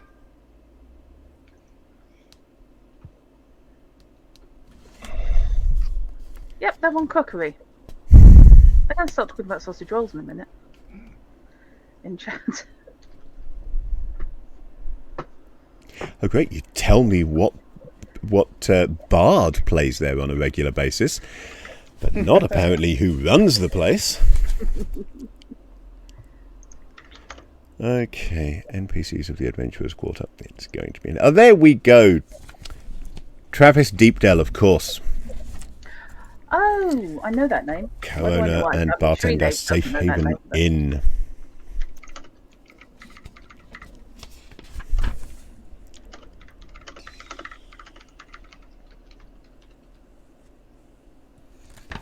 Right.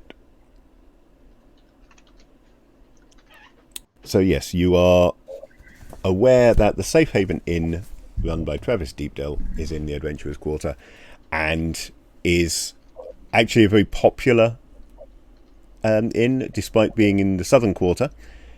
It's quite well frequented by persons with a bit of money, and they maintain bouncers sufficient to make sure that the place doesn't get too rowdy. That's fair. And now I can't Okay. find the right part of the map.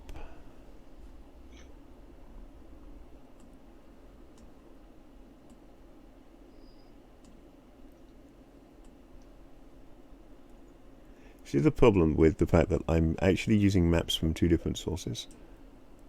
So the Adventurous Quarter is not marked on my main map, and I'm looking for the street names to remind myself where the heck it actually is.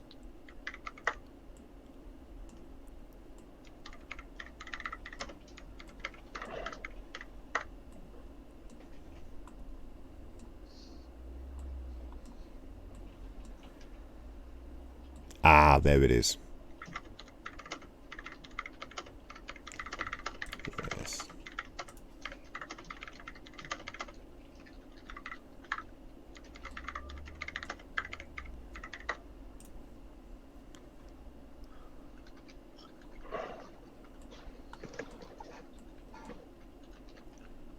There it may be. Okay. Right, so yes, you have that information. What are you Right. doing? I am going to drift back in the general direction of the others. And suggest that we not necessarily have this conversation directly standing here in the middle of the road. Shall we head to another bar nearby, perhaps? I'm going to turn to Lucian. Can I trust you not to be naughty if we go into another bar that might have some disreputable people in?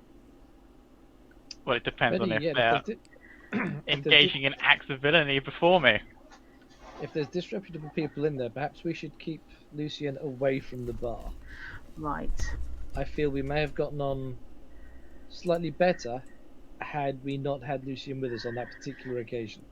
Okay. Well, it was your plan. I mean, I think Stephanie's gonna ask what the heck happened in the bar to start with, because like technically Nob on her, and Stephanie doesn't know what happened. This is true, yes. Lucian Nothing probably happened. hanging out We saying got nothing. justice. No. Ah. Not Is anybody gonna fill Shren in though? Okay. But one day someone's definitely going to feel Shrina in. We should probably go somewhere to sit down Mhm. and discuss this. As I say, What- the street is not the best place for such Hmm. talk. I'm going to glance around and see if I can find anywhere that isn't too far away, because I still have an interest in that halfling who's mucking around on Bryan Street, and I don't want to lose track of her completely. Is there like a little deli or coffee shop near the street or looking at the street where the halfling's hanging out? Funnily enough, can go there's play a with the lack child. of delis and coffee shops in this area. Not a big cafe culture in Southern Ward. Trish, why do I feel that there's going to be a lot of places, like the bars in Malaga, where they standing where they bars. have the standing bars and they have the barrels outside? Oh, that's extremely common in Yeah. any sort of faux medieval setting. Yeah. I Um, was just thinking, especially since we're near That Dockboard. counts as a cafe, doesn't it? It does, kind of, yeah. I mean, it's just not called a cafe. the reason that the term alewife exists is because in the Middle Ages, one of the duties of a wife was to brew ale. Because people wouldn't actually be, unlike D&D, people wouldn't actually be in the local tavern or inn drinking, probably, because that would be too expensive. The prices there are not within the means of your average peasant. However, instead, wifey would be sitting at home and providing. And the good ones, the better ones, became very well known. So people would go round and drink at a particular house.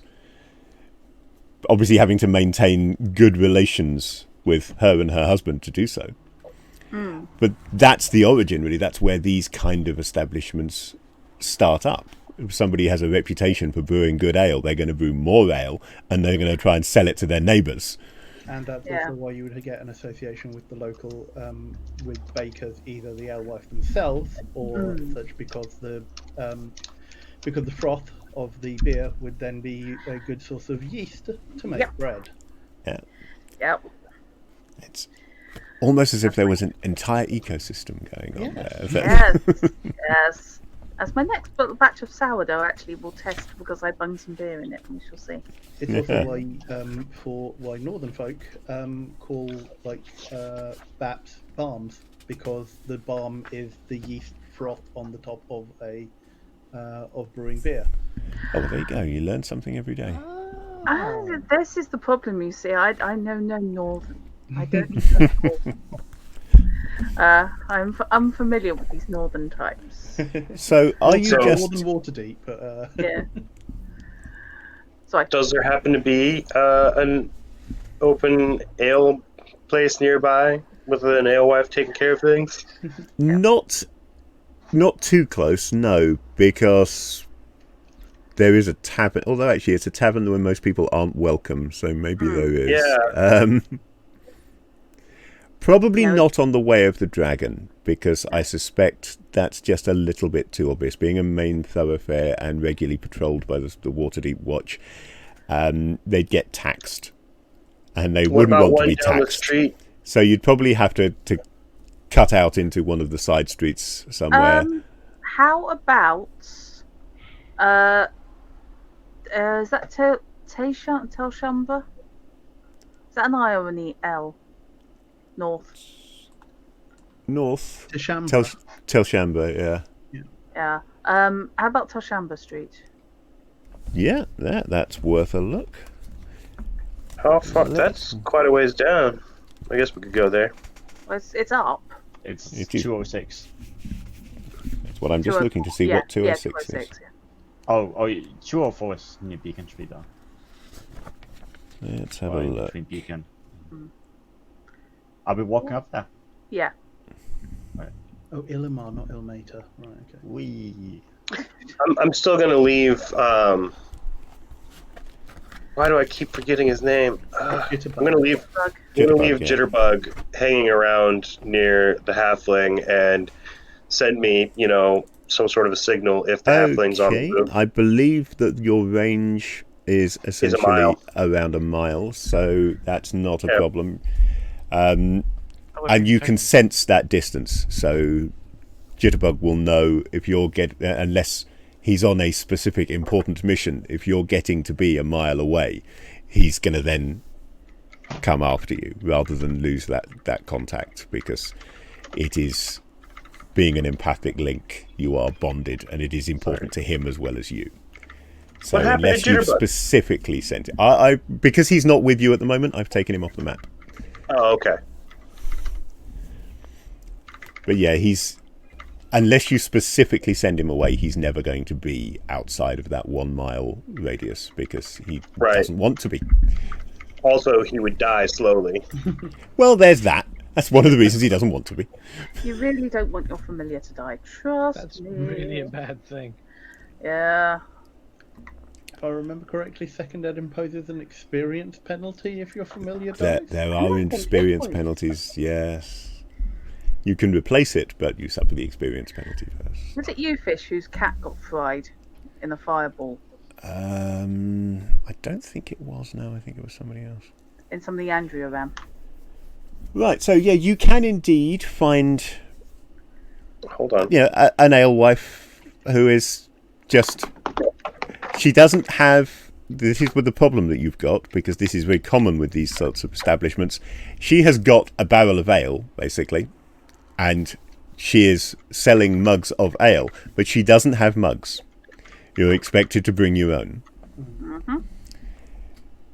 That's fair. I have a horrible feeling Shrine may have one. Yeah, I mean, Andre's So- been on the road. He has. Yeah, anybody with sort of fairly standard adventuring and travelling gear is almost, even if it's not listed, is certainly going to have one. So everyone except me. So, certainly a So sailor probably who's used to everyone being except Lucian, yeah. given Yeah. a shot of grog Yeah. while on board. So you've I mean- probably got a nice sturdy leather mug of the kind that Knight can demonstrate if he feels like it. Lucian, I've got to remember where I put it because I tidied everything up, but it's around. Well, his- if it's not to hand, then don't worry about it. I was just pointing out the fact that I know you have one. I mean, I dare say, Lucian's gear would have been provided by his master, and they were on an expedition. One leather drinking Hello? jack. He Nice. probably This- has the. This is Like- a good point. I don't think I Back still to have the my. inventory. I used to have When like in a clay doubt. one. I had this conversation on Friday. When in doubt, allow the PCs to shop. Doesn't matter what they're buying. If they go shopping, your session is Yeah. sorted. Shopping costs money. I don't really have any of that. Don't really know.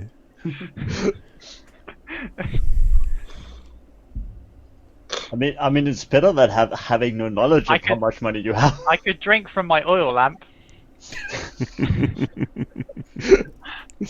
I could drink from my oil lamp and actually get nutrients because it's just sugar water. Yes, this is true. Do we have anything in possession that we can use? The lamp of Lucasade. I have like 4 bottles of that Oh, you still have some left. Wow. sat around. There's one. God. There's another one. God. Okay, Another one. They don't um, appear to be. See if They they'll don't give you a have sponsorship. another one. We are not currently sponsored by Lucasade. However, should Lucasade wish, Should you be watching this and feel like sponsoring Robinson, do get in touch. Yeah. You're supposed to put those in the recycling when you're done drinking them, not just leave them everywhere. What's recycling? I also have like a stack of like bottles in my back room thingy. I thought I had a bunch of smaller like because I haven't been fridge bottles somewhere, but I must have put them in the bin. I think Okay, well- Stephanie has a water skin in her inventory. She should be able to fill that with ale, right? You, I think if it there, has a there bit of are flavour in it. there are a few water and wine skins in the party inventory, Yeah. and I'm sure that yes, you probably have between you enough Receptacle. mugs or other drinking receptacles to be able to find yourself an alewife, hand over a few coins. Again, I think I'm going to say in this instance that 2 silvers will be enough for you all to be able to drink and have your discussion as to what you're going to do next. But before you have that discussion, I think I am going to say that seems like an excellent time to take a break rather than people breaking at their own individual pace. If we all take sort of 10 or 15 minutes now to get a new Sounds cup good. of tea, comfort break, etc. And then we will be back to play fairly soon. Cool. 10 or 15 minutes? Well, how long do you want? Oh, I don't want to be too preferably. long. I'll be back. We'll, next we'll, 15 we'll be minutes. back when everybody's back. Let's put it that way. Let's say that. And I'll leave the mics open so that you can chat to chat should you wish to. Okay. Right. Oh, meds. Thanks, Jory. I've lost my window. I put it somewhere. I'm gonna do some. Hello, kitten. I'm gonna Yes, go I've do got some this stupid cat here. physiotherapist exercises. So I'll be right back. Okay. So I will be back shortly.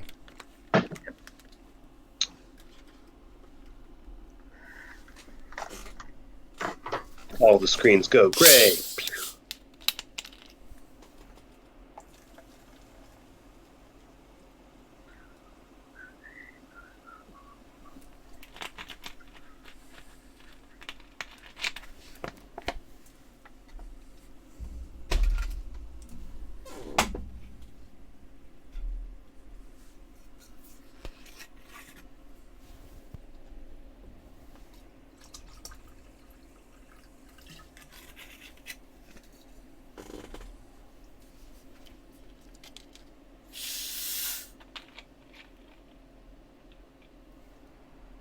So I just walked in to, like, my entire family sat in front of the TV on some TeamSpeak Skype call doing some trivia game on PowerPoint. That was quite the experience.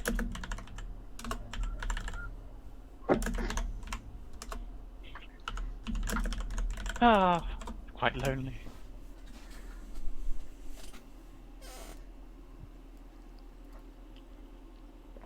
Everyone gets to admire my handsome face.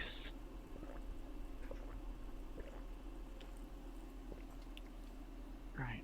I'm gonna use this chance actually to read through my inventory.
Another face appears. Did a while ago. I was typing and wasn't paying attention Oh. to webcams. You completely missed me doing like.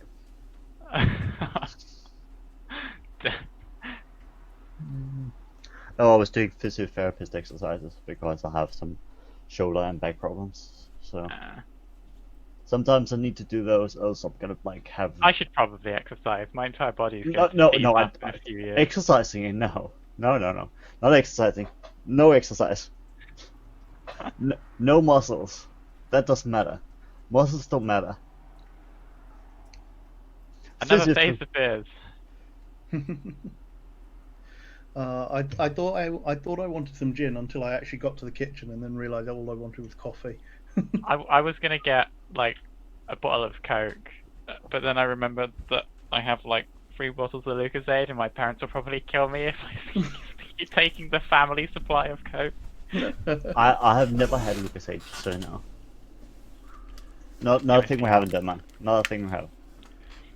I had like a massive conversation in one of my Discord groups the other day about how Lucozade is like only sold in the UK and Australia, and Australia have like 4 flavors, and that's it. And but then we were like looking on the official Lucozade website, and they're like international shipping coming soon. So I might have to buy some of my friends online some Lucozade just so they can finally know what it is I actually drink. I wanna know. You better show me. Whereabouts are you, Jeddah? Denmark. Denmark, right. Yeah. So I'm like a scrub. Which part of Denmark, if you don't mind me asking? I mean, that's hard, you know. So Denmark has like three main islands, and then it has a fourth, like 6 sort of main island. And then like one of islands or Jutland or. I'm on Jutland, so Right. Okay. yeah. But I used to live on Zealand. I'm born and raised in. Not born on Zealand. I'm born in England, but raised in Zealand. Right. And then moved to Jutland when I was like 9. So yeah. It's an interesting country, to say the least, in some ways. We have quite a few Danish fans in the Rusty Quill Discord server as well. So. I'm surprised. Like I've been on Twitch for some time now, and like I'm surprised how many Danish, like without even trying to search for Danish people, I have found so many Danish people online. It's like Denmark, the things we know to do: drink, be social, both online and offline apparently, and then like be known for stupid stuff like Legos and fairy tales and stuff like that. Hi, chaps. I mean, Hello. there was a webcomic I used to read when I was back at university, Oh. which was Is it the one with the four heads, like the round heads, where you have Norway, Sweden, and then Denmark? No. It was called Funny Farm, and in it there was one of the characters, like very humorous thing. One of the characters was a sentient computer, or a computer which gained sentience, and in doing so, it took over Denmark. And renamed the country Siliconopolis, with Emperor PC as its ruler. With his second command, tore the calculate, a sentient calculator. Sounds amazing. Or the high cat.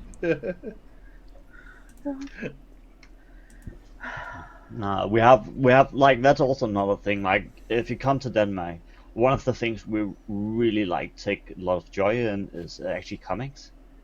You wouldn't think, because we don't have like, our comics is not too widespread. I think they are spread somewhat in the world, but like they're not too widespread. So you have like Belgium and France. They're really known for their comics too. And then you have Netherlands and Denmark. I would say that's like the four big comic countries, so to say. If you like don't go out, if you go outside of America. So like you have like Smurfs and like oh god, what is it? Fantasio Espituro, I think it's called. I can't remember what the English name is. We call it Splinter Company.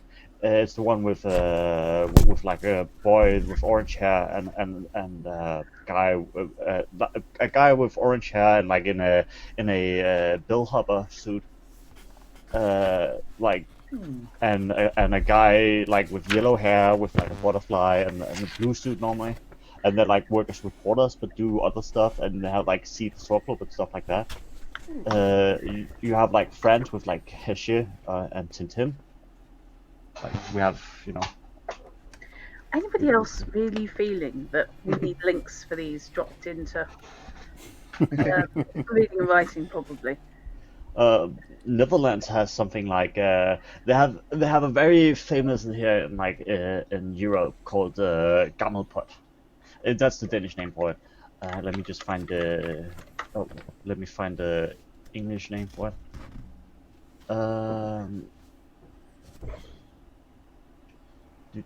The English name is Dovedabad.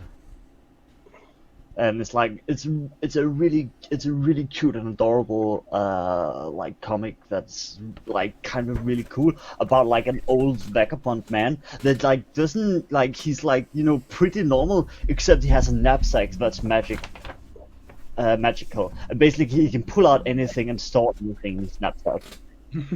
Okay. And then it's basically just his adventures. Yeah. And the people he meets on the way on the adventure, and like the kind of magical creatures and stuff he meets on the way too. It's like really good.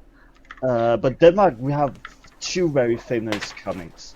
That like two most famous comics is Valhalla by Peter Madsen. Valhalla by Peter Madsen, which is like, no, Tintin is not Danish. Tintin is French. Belgian, I believe. I think it's French. Heshe is French, I'm pretty sure. Asterix is French. Yeah, Asterix is definitely French. Tintin's Belgian. But Heshe, it's originally. Hergé, I believe, is Belgian. Oh, it is Belgian, but it was released in French. Okay, I see. That's why. But yeah, Spirou and Fantasio. I've heard of Spirou. Yeah, that's the one I was talking about. Yes. Okay. It's like, that's a really adorable one, and if you go to Belgium, he's everywhere. And like Lucky Luke too is pretty dang good too. Oh God, Lucky Luke, as in the first French feature-length Western, animated Western. Probably that too, but like Lucky Luke is a pretty famous comic Yeah. about about a cowboy called Lucky Luke and his Yeah, things. it got a feature-length animated. It also had when a I feature was movie. a spog. It had a feature movie too. Yeah, When I was knee high to the proverbial, I watched it. Had no idea what the hell I was watching. But yeah, basically we have something called Valhalla, which is basically based on Nordic mythology, and basically the main characters are not even always the gods, but they sort of become the gods. So in the first few, like there's only like 14 albums, but in the first few it's actually based on two Nordic children called Tjalfe and Rutger that gets taken in by Thor and Loki. And then what they happen to experience in Asgard and that kind of adventures, and then like it becomes sort of like their adventures with Thor and Loki. So like basically you have like these four main characters, and then we have something called Rasmus Klump, which is like basically the story is that it's a bear that sails around with his friends on the ocean to always return in the end to his mother's house to have pancakes with his friends. And it's like adorable. It's also called Petsy, Paul, and Rasmusnade in different other languages. I don't know if it's too famous in Britain, but I know it's famous in a few other places. So yeah. But he's very famous, and basically he's like a theme park mascot for one of our most famous theme parks too.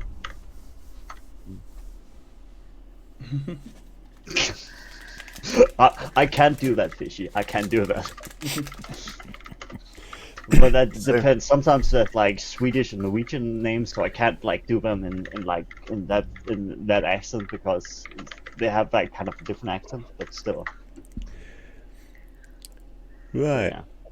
How are we doing? Are we all back and raring to go? Oh yes. We're all back in black. Okay. Oh wait, we already. Chrono, you're not in black. Why are you not in black like the rest of us? Because everyone else is. Chrono's Yeah. got to stand out. It's not a proper gamer. Chrono didn't get the memo. At least it's kind of black and white, so it's in character. Yeah, it's half gamer. It's black and white clad. Yes. I don't think I've ever seen Chrono wear anything other than button-up shirts. No, I have one. I'm usually wearing polo necks on stream, but no. I mean, I nearly never wear anything but t-shirts and hoodies with like zippers. It would have been a t-shirt, but as I say, I had to look sort of official today. Yes. I had a slight moment yesterday. I had a meeting with a brief sort of Zoom meeting, Discord meeting, and suddenly realised 3 seconds before that I was wearing a t-shirt for the thing that the guy I was meeting with writes. And I thought, how not to look like a total crazed stalker. Yeah. First thing, grab jumper. I suspect he's probably used to it. I suspect he's probably used to it. Still would have been embarrassing. It's So- going to be weird when I see somebody with an RQ Streams shirt in real life. Yeah. I'll bet. I have hopefully adjusted the map view for all of you so that you can now see at the bottom I've highlighted the area known as the Adventurous Quarter Oh, okay, that's a And- lot closer than I thought it was. and put a Right. token around the safe haven Oh. inn since Shrine knows where it is. Okay. Oh dang. And that's just, it's not because the safe haven inn is anything specific to what's going on. It's just a location in the Adventurers Quarter that Shrine is aware of that acts as a good sort of focal point. If you think of Wait, the Adventurers so Quarter as is the this- area is around this- that inn. Is it specifically on the circle or just in the square box? The safe haven inn is the building that I've put that circle on. And the area roughly within the square box is known as the Adventurers Quarter. It's actually slightly taller and thinner than that, the area that it covers, but it's roughly around that area there is the area that Shrine's information says that the Wrong Sheet crew are currently Oh targeting. God, I remember Slop Street. Why do I remember? Never mind. I think you remember Slop Street because you've been Because to the we just Adventurous were there. Quarter in a previous game many, many years ago. Yes. Because if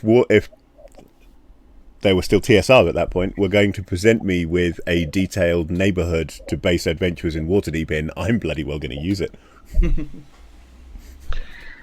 You know, if this was a an actual video game, we'd all be wandering into every single house that had a door that we could get into and looting the place. Yes, well, you're welcome to try that here if you want. I do have stats for the Waterdeep City Watch. Oh God. Breaking all the pottery. Yep. I can cope with Lucian inadvertently attempting to get us all killed. Can we please try and keep that down to a dull roar? Hey, you almost started a bar fight yourself too. I considered it. I was seriously considering throwing that pint in the guy's face. I was And, really going uh, for. I was Taking it considering from putting there. the guy's face down to meet the pint. Well, yeah, similar ideas. I Yeah, suspect variations on a people take theme. action. And then Fish described how stocky he was, and I thought, that's Yeah, just that's not not going to work. See, so you can't blame Lucian for that. Can. They will find a way. Lucian did trick. nothing wrong. It was just a character. After all, they are shady folks who will always blame everything wrong on the world on the people who are on the side of justice. Absolutely. Rather Okay, than I've- owning up to their own faults, they will just continue to scold those. What's I really would- fun about this for me is that Drut and Knight are on either side of Robin in my view, and they're both making the same face as Robin is saying this. I'm just looking at my own feed and I'm thinking I really need to start doing something with my eyebrows because unfortunately I'm blonde and they just don't show up. although, like on the actual main feed, you are directly above Robinson, so Yep. you are looking down disapprovingly upon him. Yes, it's perfect. Excellent. You can do that young ones thing and start poking things down at him. Oh God, no! That's reminded me of the young ones on University Jersey Challenge. Challenge. That's what I was thinking of. Yeah. Okay. We all went to the same place, clearly. Yeah. I All right. always assumed that they did have the stage set. It didn't occur to me when I was a kid that they had just For a thrown long time, Yeah, so yeah. did I. When I first encountered University Challenge, I had never even heard of the kind of televisual trickery that lets them put people one on top of the other like that. Yeah. That was a mystery to me. I knew nothing of its existence.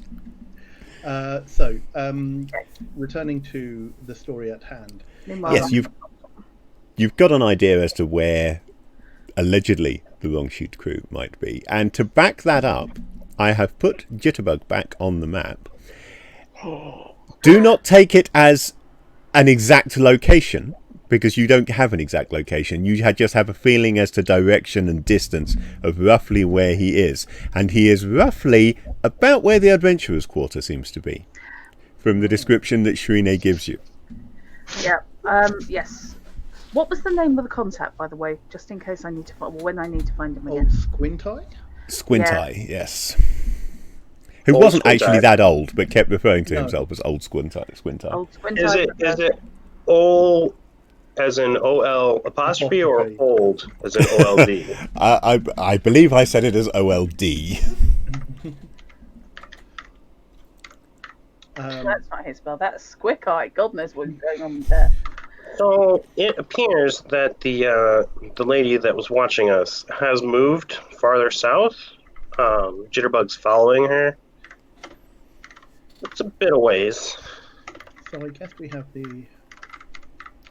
Have we even talked about the stuff yet? Should we talk about that? I don't know. Yeah, I mean, it's a case of like.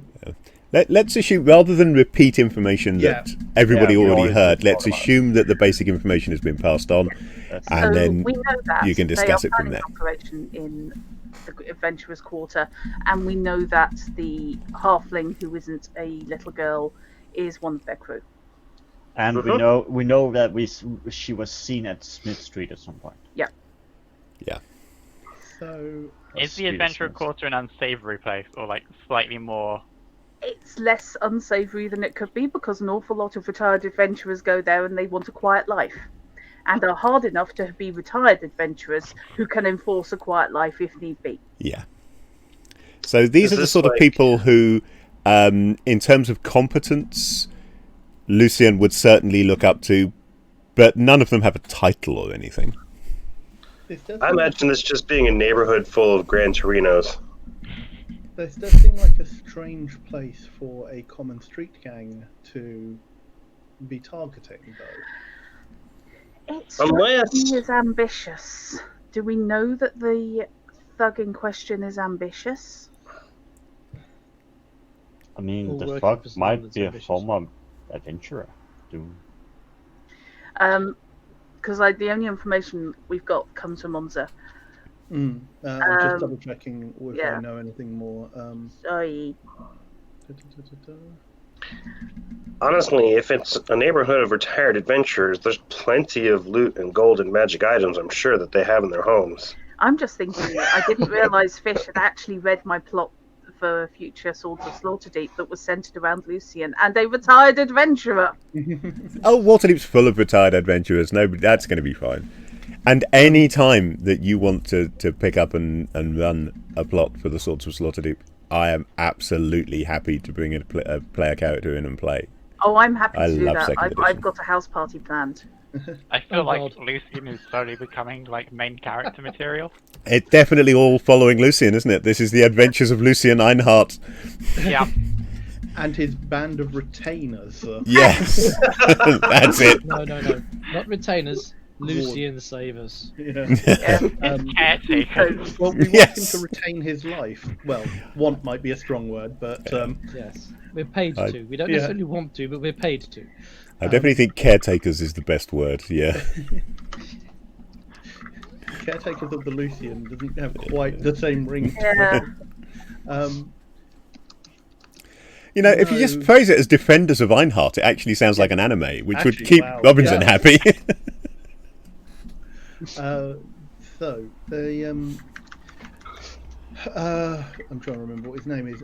Gerard did not say anything as to the intentions or any knowledge of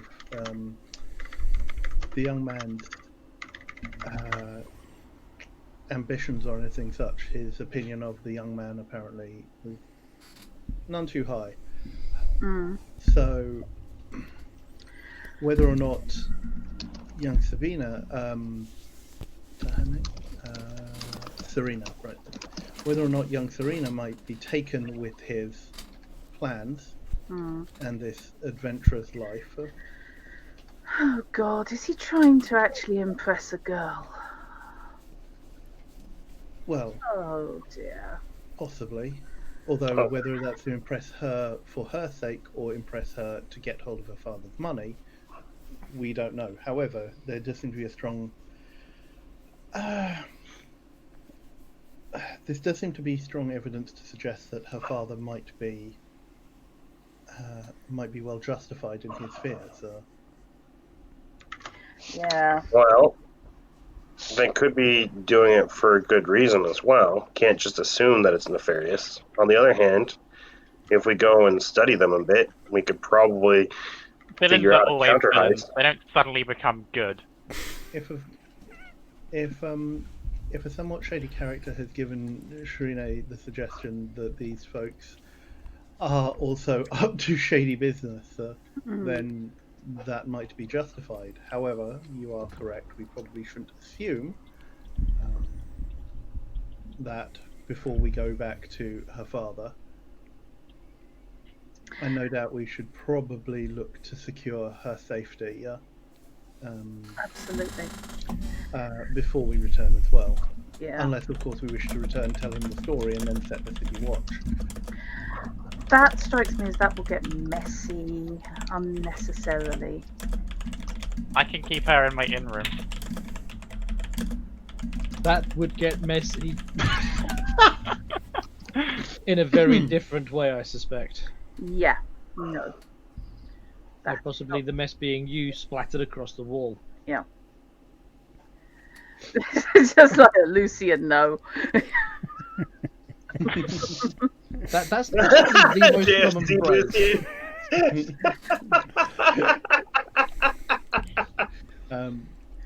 I think in this I think under this circumstance we make a difference between we draw a difference between villain and villain. Yes. That always bugs me in Magical Index. The princess of the UK is called Villain, and it's really weird reading the name in that context because it Princess looks like Peasant. Princess Villain. We had to do Villains. We had to do freemen, Villains, and serfs, and learn the difference at school. Yes. That was fun. I did not even know that the lane was a word. Yeah. Yes. Cool. Kind of So, halfway between a freeman and a serf. Yeah, it is a type of unfree man from the feudal system who were quite often criminal, which is where the term sort of came into common use for villains. Is one of the reasons. It's not the only when one. you're poor and starving, you're going to be a criminal. It just happens. That's part of it. Yeah, but they were not completely downtrodden though. So, we need a plan of action. I guess, Shrine, you know the area a little bit, how to get in. Well, it's not like it's walled off or anything. It's quite well populated, and if I recall correctly, visitors like to go there because, it might be a name, someone famous, someone you've heard songs of. Well, So there are heroes in this sort of area, so to speak. Lucian, if I say yes, are you going to stop whining? Well, what I'm thinking is, if I go over, I might be able to sort of apprentice myself to one and become a far greater hero in the future by skipping the trial and error phase of learning how to be a hero. Then yes, I'm almost certain that some of the people in the Adventurous Quarter could be classed as heroes.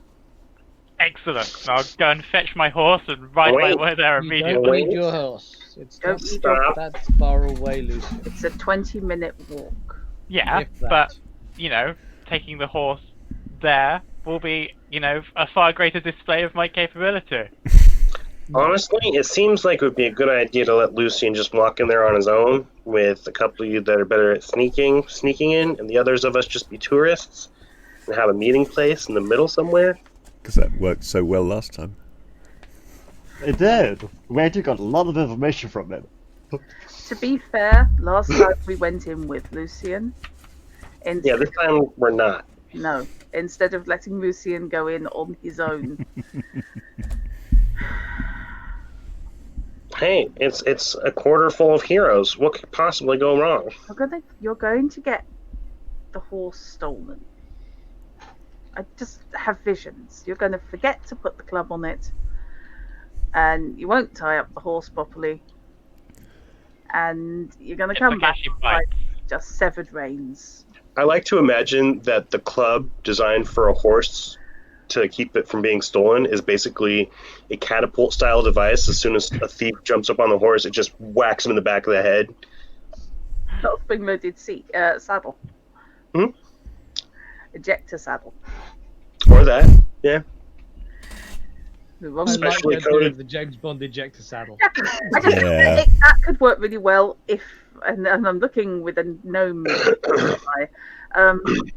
You work it out with counterweights, so you know what your mass is when in adventuring mode, for example. And if something heavier or lighter than that gets on, doing. That's just me. But the saddle is, coated to Lucian's butt, so if Lucian sits on it, he doesn't get shot off. This is very high tech. It's magical high tech. We'll have to take an imprint of your butt. This is going in a very weird direction. This is. My knowledge of the city is a little bit rusty.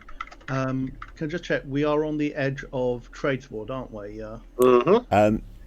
Okay, you're I mean, currently on the corner between 3 different wards. Hmm. You are on the corners, effectively, of Dock Ward, Southern Ward, and Trades Ward. So Tradesward is the orange, isn't it? It is indeed. Right. Okay. So yeah, at the moment we are literally on the border. Yeah. Do you Well. happen to have a do you happen to have a reference for the Zorstar on your map? I probably do. Whether I can find it might be another matter. But fortunately, I also have a PDF of the index. So if I search for it, that's going to be quicker than trying to find it by hand. As soon as the PDF opens.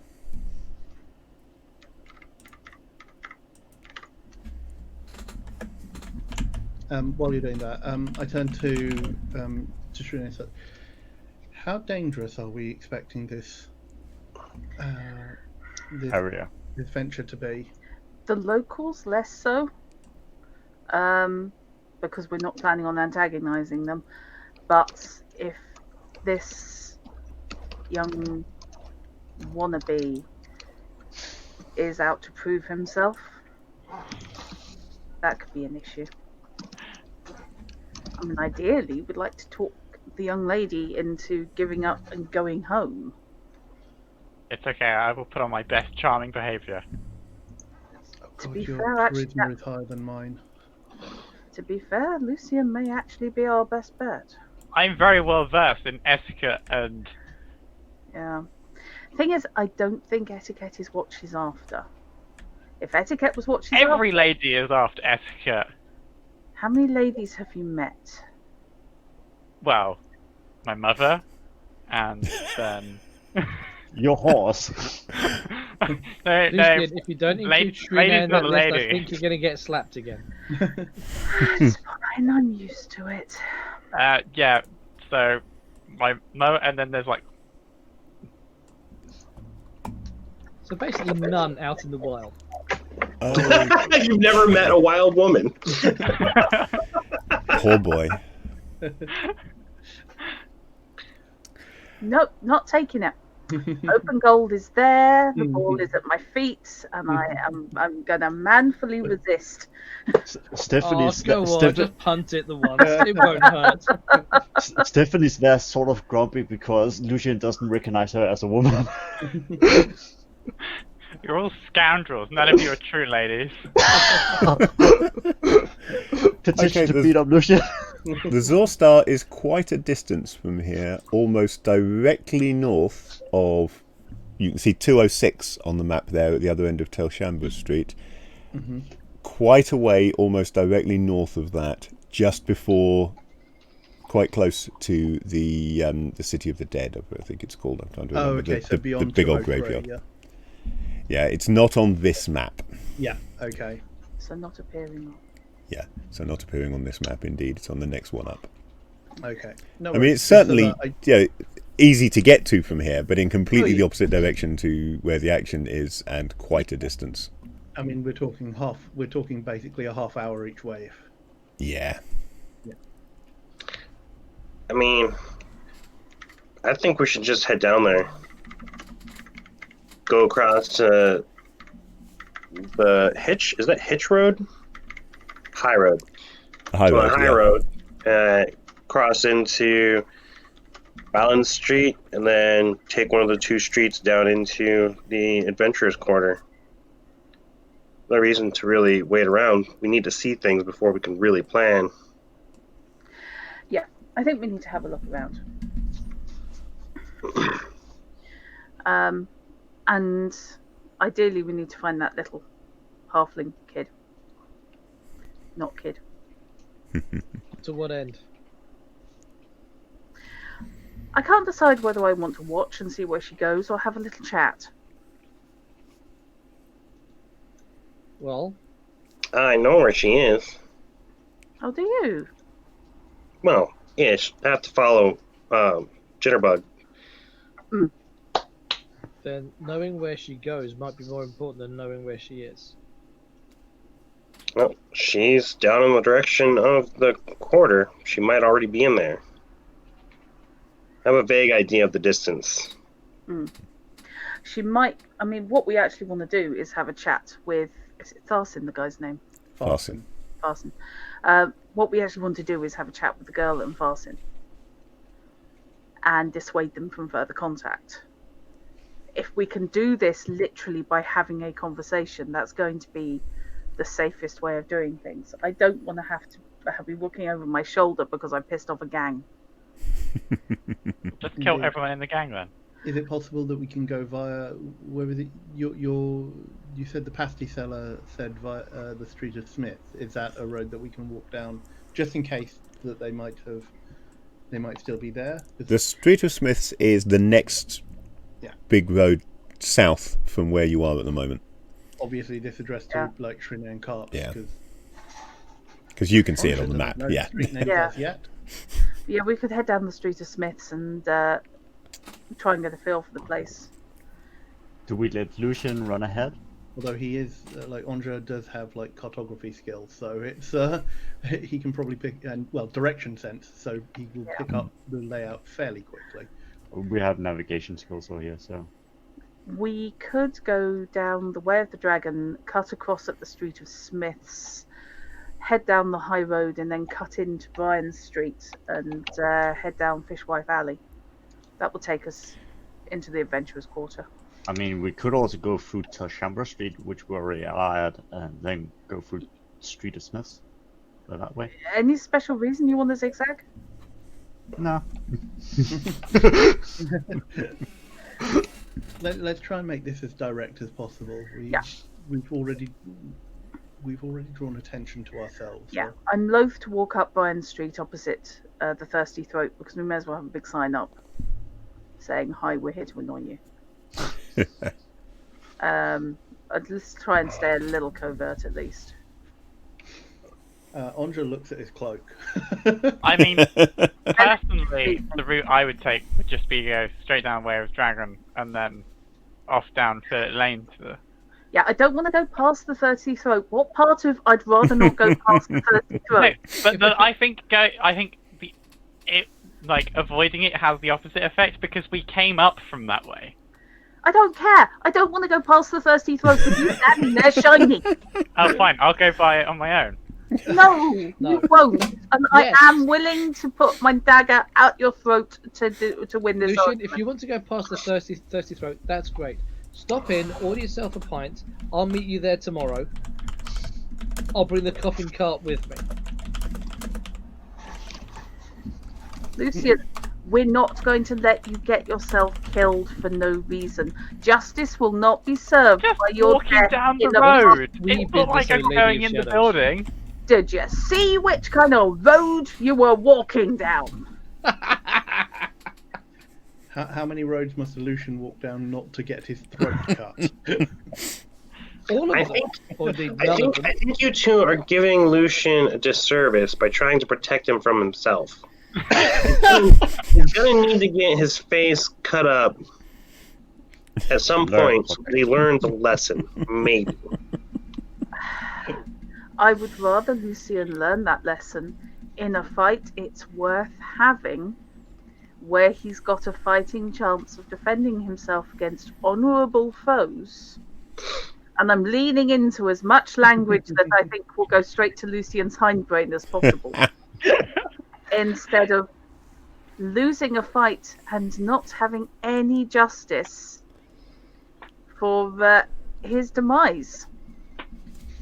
Simply dying in a gutter outside a disreputable inn. I have to say that Shrine does talk sense, Lucian. Had to happen. No, I mean Andra is thus far very impressed by Shrine's competence. So. Shrina's just very protective of everybody around her. She has no self-preservation, but she considers it her personal duty to get everybody there and back safely, wherever there and back happens to be. Like a teacher on a school trip. exactly like a teacher on the school trip. If she starts asking you to link little fingers Since and walk Or in she pairs, has the tallest one at the front to hold an umbrella up. Since I suspect that Master Lucian is getting slightly anxious to see this quest through to its conclusion, let us proceed down through the Street of Smiths, cut onto and cut back the way that Trina suggested, and into the Adventurous Quarters and see what we spy there. Yes. How many times are we going to propose this to each other? Let's go do it. well, it's more that we're going to have to, I don't know, tie Lucian's legs together or something. Yes. Well, I mean, I can just ride on one of his legs and slow him down. I mean, let's get Lucian hitched. Maybe Look, we should go with little potential- quarters. That's going well. Yeah, that's a potential conclusion to this scenario. Yeah, just like hitch him with the rope. Just hitch him up. Oh, Oh dear. Oh dear.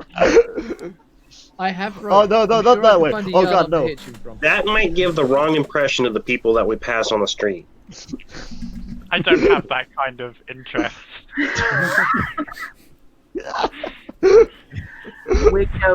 we are going down, cutting through the Street of Smiths, heading south, and then ducking into Fishwife Alley off Bryan Street. Okay. That's what we are doing, and if I have to set up a walking bus to get us there, I will do so. It's a case of What we're about the now all whore? strung together with mittens, and Yeah. Everyone's got the strings leading up the Yeah. arms of their armour with the gloves on the end. I want to do that with gauntlets. I think that'd be quite fun. I have seen people do it with their fencing gauntlets, their fencing gloves, and their fencing jackets. Fencing is so much fun. Fencing is quite fun. Yes. I purposefully learned how to fence left-handed just to screw with right-handed people, because it is so much harder for them facing off against someone whose sword is in the same side as theirs. But it's also so much harder for left-handers because they're not used to facing other left-handers. I mean, Yes. I mean, we just all got moved very far, but does nothing Yes, happen I- on the Street of Smiths? Wasn't sure whether I could do that, but it turns out I can, which is cool. No, the Street of Smiths lives up to its name, I'm going to assume, because there are no businesses marked on the Street of Smiths at all in the list. But I'm going to assume that there are at least a couple of Smiths along there. It's actually just all belonging to one family. I will say any smith shop that's actually open and they're hammering away, Knob will actually stop and stare into the window or the open area and watch them work for Yeah, a minute, and then they would rush be to open catch to up. the street. Yeah, they would be open to the street. Yeah. I'm going to assume that there are a number of Smiths along here, probably of different kinds. So not all people making Can I buy a single pole? horseshoes. Also probably things like there's probably a silversmith along there, stuff like that. People making different metal goods at different places along the street. So it's a busy the street. travel down this street then is a series of Knob stopping, watching for too long, noticing everyone's gone, and then rushing And to catch dashing up, to and catch then up. stopping Yep. again. That sounds about right. Unfortunately, I don't have any suitable sound effects for that street, unfortunately. Is there any I ropes wish I of did. different kinds? You want to tie up everyone. Tying everyone up certainly has merit. Actually, yeah, the person who knows ropes, of course, best is going to be cops.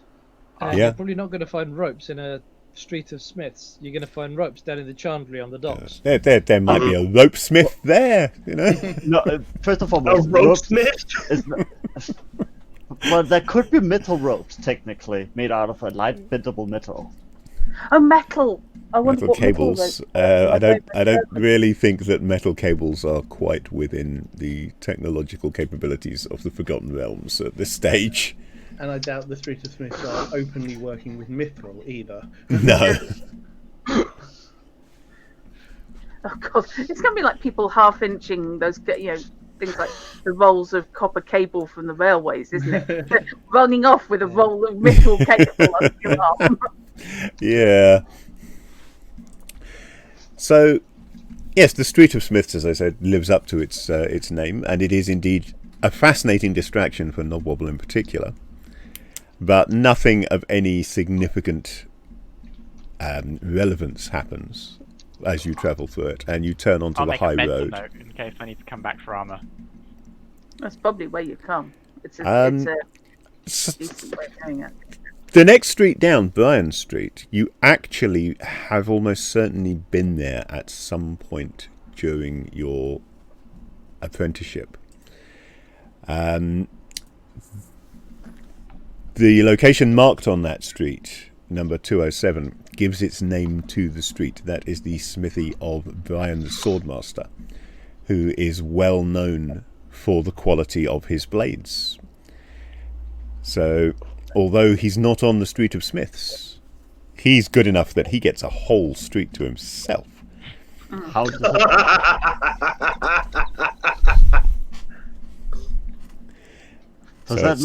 Does that just mean that all the street is just one big shop called Bryan Smith? No, it's just got the one building down there. But he's so well known that the whole street is just referred to for him. Dang, he must be old. It turned from the street where Brian is to Bryan Street. Yeah, that's basically the way a lot of these things get their names. Like the Street of Smiths. What's that street over there? The one with all the Smiths in. Yep. So the high road is very like... Sorry. The high road is very like the Way of the Dragon, in that it is a main thoroughfare. It's slightly odd, perhaps, that it exists so close to the Way of the Dragon, and that the two run parallel for quite a distance. They both originate down round the Southern Gate, or down round South Gate, and head north in parallel for quite a way, until you get up just past the top of this map, where the High Street curves left, and the Way of the Dragon ends opening up onto the High Road. I keep calling it the High Street. It's not. It's the High Road. It's not where you find the post office. I like to imagine that the Way of the Dragon is just an area of town that a dragon came in and just burned a line through it, and then they just decided we're going to make a road out of it. Fuck it, we're not going to replace anything that was there. It's entirely possible. Off the top of my head, I don't know why it's called that, but I'm sure there is a reason somewhere if I look it up, and it wouldn't surprise me if it involves something along those lines. It's the sort of thing that happens in Waterdeep. So you have a couple of options at this point. Your original plan was to cut down Bryan Street into Fishwife Alley, and then that becomes Slop Street later on, which is the road that runs into and borders the Adventurous Quarter. Slop Street sounds like it has a lot of pigs. But in fact, a lot of these areas, there's a lot of alleys that aren't marked on the map. These are not necessarily buildings that are really built tightly together. So you could head further down and then cut through between the buildings onto Slop Street, spending more time on the high road along the way. It's entirely your choice. Fair. I mean, I'm going to follow Shrina's... Yeah, at least until we get closer. Yeah, I'm just thinking that we can do that, or we can just take a wider road and just cut down either Curtin or Fishwife. I think it's probably our better bet. I mean, we could split up. I don't think that's safe to split up with you yet, Lucian. Yeah, not splitting up yet. I mean, but we could split up like 3-3. That's what I mean. Not Lucian alone. Well, I'm not sure that Jitterbug is actually at the building that we're going to, so I'm going to need to have someone come with me and sneak to where they are to see if we can see what they're doing. What I'm going to do for the moment... Before we go by, I'm just kind of curious if so. I can ask something. 216. Can I ask what that is, or does that not matter? 216. 216 Because is. we went past it. Ah, right. It is a large and impressive-looking building, sort of a mansion-type building, but more business-like rather than residential, you get the impression. And there is a sign in front of it showing a picture of a wagon. But you don't know specifically what it is. Pretty much any of the locals...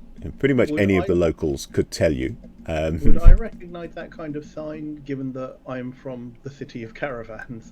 The sort of sign, there's a number of things that sign could indicate. It could be a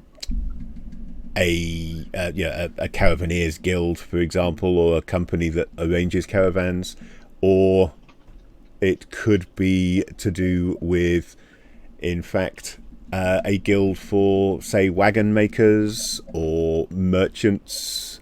But it looks like a guild hall. But it's got a very guild hall or major company look to it. Yeah, maybe a trading costume, maybe a guild. Yeah. Cool. Right. You'll notice that I've removed all your tokens because I thought it was much easier for the moment if we just have one token for the party. Sure. That actually kind of makes sense. It does. I agree. So We need a party logo. yeah, I did have one, but I've not got it in Fantasy Grounds as a token. So at some point, I'm going to need to add it back in. I just had the hint logo, but I need to replace that because I think that was the old Hobby Gamers in Thanet logo rather than the Hobby Gamers International logo. So we should have a party logo.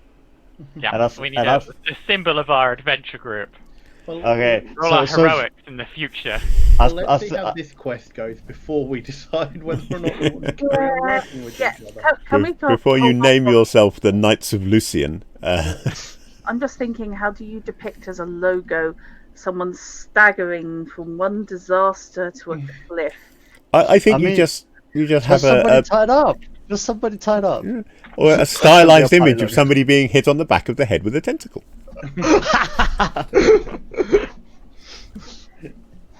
Like any of us would do such a thing. My like crest in the future, like all the heraldry there that I'm going to go for, is just going to be a guy getting slapped with a tentacle, isn't it? Absolutely, yeah. You definitely need a tentacle on your coat of arms. And it's going to be because you were convinced that that is the most heroic image you can come up with. No matter how many spells they have to cast to make you convinced. Alright, so which alley did we go down? Fishwife or Curtain? I mean, We went down Fishwife. I hope so. Okay. We went down Fishwife because it seemed fishy. Is there anything notable on it? As we're No, not walking really. We can go Fairly up, ordinary part of town. I'm sure that there is something there, but without me rolling some dice to find out what, nothing really leaps out. Nothing and no one leaps out at you. Nothing and no one leaps out. No, I mean, I can roll random encounters if you really want. But No. No. So, do we want to cut through here, or do we want to go around Slop Street and then come up closer to the building through that little cul-de-sac? That's a question and a half. so, up at the roughly where you've got to here, where Slop Street, where Fishwife Alley and Curtain Alley really become Slop Street, you have got two main options. You can carry on around Slop Street, or you can head down the alley that you are right next to there, Yeah. which, yeah, why not? One of you that knows the town will probably know. Somebody would make a Waterdeep lore roll. Is Weeping Maiden's Run. Well, there's a happy sounding name. Trina Isn't would have it, though? known. Nobody else would. I mean, we should do this. We send Lucian down Slop Street because that's a long way around, and all the rest of us cut through the city instead. Are you seriously hoping to try and get everything done and dusted before Lucian finds Before it? Lucian gets there. The idea has some merit. 10 out of 10 for stretch goals. I love the idea. We've walked in, not had a fight, had a conversation, still not had a fight. Walked a couple of 100 yards, and we've been going at this over 2 hours. Nearly 3 hours. On the corner here, right, the building directly to the south of you, you can see is a shop which opens out onto Weeping Maiden's Run rather than Slop Street, but it's got a sign on the side, painted on the side of the wall, reading Esimuth's Equipment. Ah. Wait, what kind of equipment? Esimuth's. It's clearly the name of the proprietor. Okay.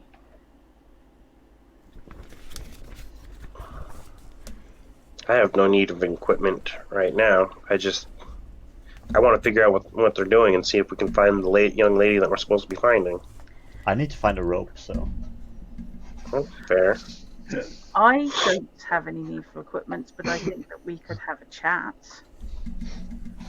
That might be worthwhile because They might have seen what's going on exactly. True. Don't necessarily need to go in more pounded though. Also, there might be a previous adventurer.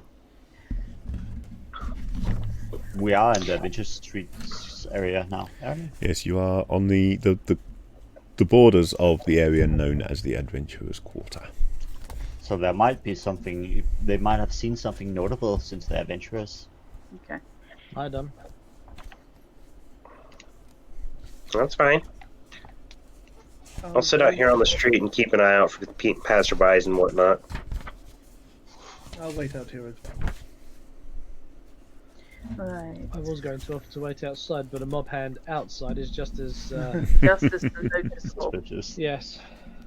Okay, so who's actually going in? Shrine will go in. I'll go with Shrine. I'll go into. Shrine. Okay. Right, so I want you to hold the party brain cell while we're out here. Wait, so so Lucian, are you staying or are you going in? Well, before you make that decision, as you head around, as the party heads around to the front of the building, you can now see the sign over the door, which shows an armoured knight walking doubled over with an overstuffed pack. So I don't know whether the fact that there is a knight on their sign makes a difference to Lucian. It seems like he is carrying a heroic burden, so this is definitely full of like-minded individuals. Fish, am I right in thinking that the building we're heading to is, you know where the token for Jitterbug is? The next but one building along to the right. Okay, I'll tell you what, I will move Jitterbug, and the building that you are heading into is that one. Oh, right, okay, sorry. Oh, okay. I got myself turned around on when we were coming down there. Okay. Is Jitterbug actually there, or are you just putting... No, him that there was to just notice? purely to indicate. Jitterbug is still somewhere Okay, off. I just wanted to clarify. From your point of view to the right, because you're facing south, obviously, but Right. from our point of view, looking at the map, to the left and still further south of you. So southwest of you somewhere. But much closer now. Yeah, that distance is probably about right, but you don't get details. Okay. I think we should all force Lucian to stay outside. I'm not going to try and force Lucian to do anything. I am just a bit worried about the sound effects. That's the sound of impending doom. Bom, bom, bom. Whatever happens, Lucian's going to try and get into a fight. No, I'm gonna keep following the street round. I'm so tempted to do this because I don't know what. So basically, kind of Lucian is noises trying it to split makes. up from the rest of the party. Don't you It's know? okay, he can... Well, I'm sure. you're going through, shady back alleys and stuff. Not We're shady. going into a shop. Yeah, they're going into a shop. It's a shady back alley shop. Shady back alley shop. I'm not even going to try and do that one 3 times fast. But We stock the finest shady back alleys in Waterdeep. Any kind of shady back alley you want, we can provide it for you. Come on down to Gorilla City. If I buy them all up, can I raise them to the ground and replace them with, honourable and not Maybe. shady? Maybe. Bright front alleys? I am not going anywhere near a front alley. That sounds rude. Okay, inside this two-story tenement building is a surprisingly well-organised and well-kept store. Yes. You can see a youngish boy, maybe 9 or 10, with a broom sweeping up on one side, helping to explain why the place looks quite so neat and tidy. And there is a short, battle-scarred individual sitting behind the counter. That's clearly somewhat honourable. Is it a male or female? It is male. His right eye is covered with a patch, and he has a dull, jagged scar from brow to jaw, explaining why he needs a patch.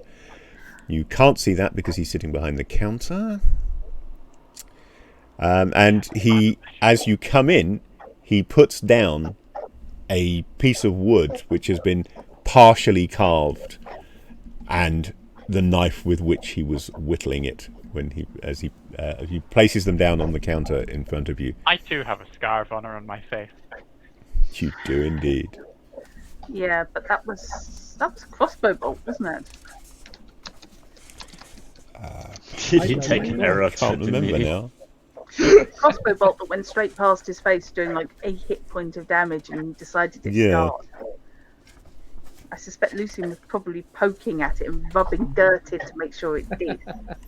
Right, I'm going to immediately remove the notes that I have got written next to this character, because according to this, he sounds like Hamus, and I don't feel like doing the Hamus voice. So since that's not canon, that was only in my previous campaign, I'm going to ignore it. Why don't you do the Hamus voice? You're so good at it.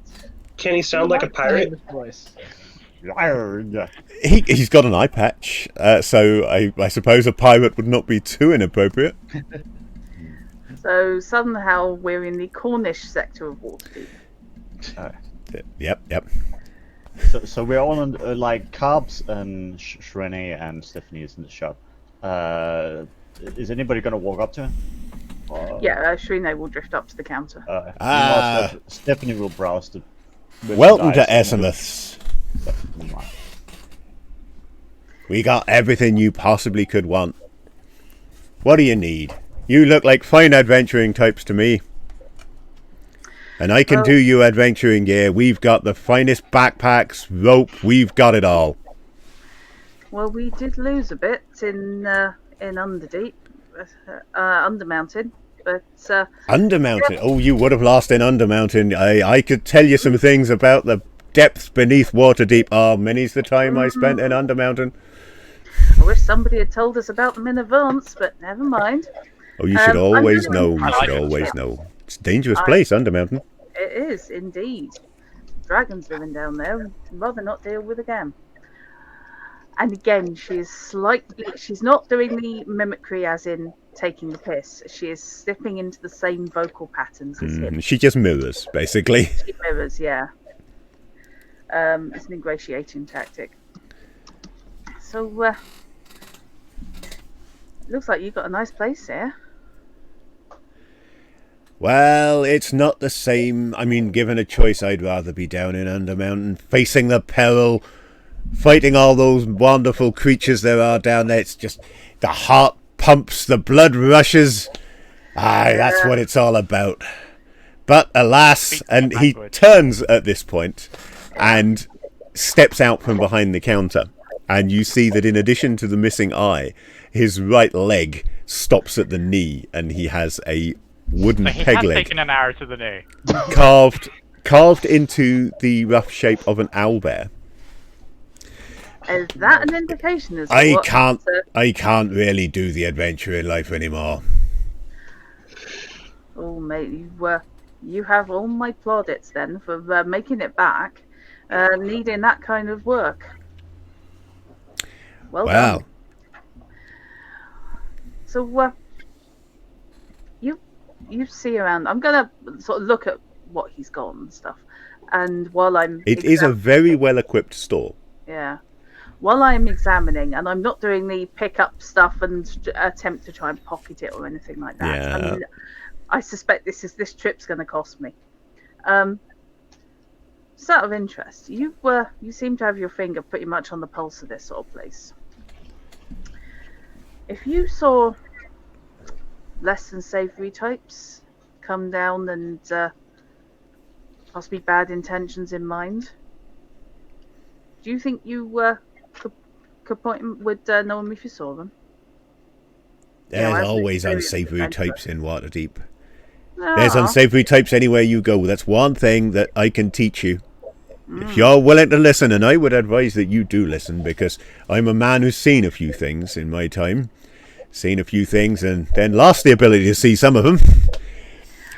And there are always, everywhere you go, there is somebody wanting to put a dagger in your gizzards and take your gold. It's just life. Isn't it though? Let me tell you, one day I'll come back and tell you about that drow I had some dealings with recently. Nasty type. Took me for far too much.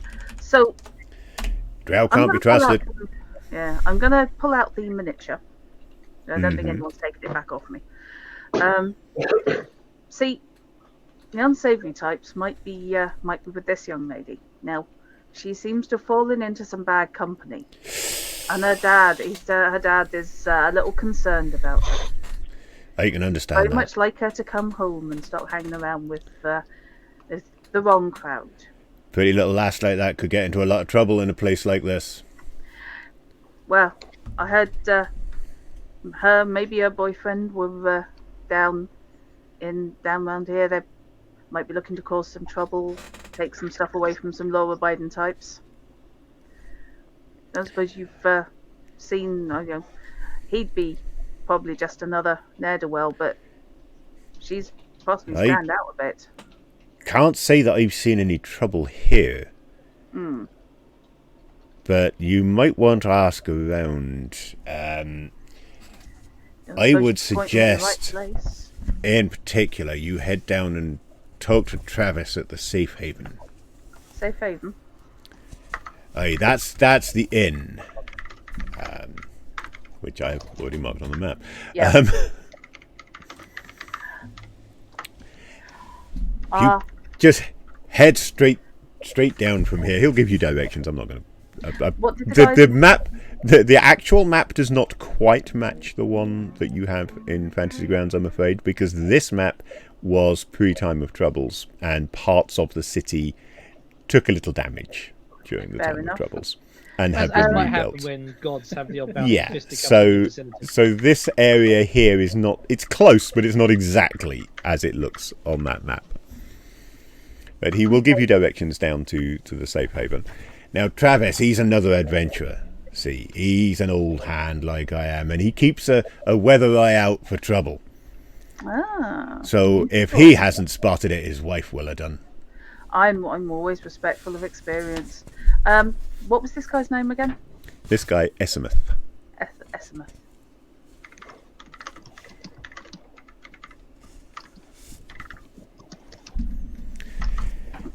Travis would be willing to talk to you, particularly, I suspect. Oh, yeah.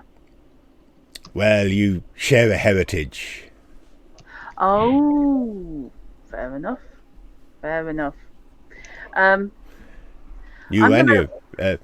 Is he your brother?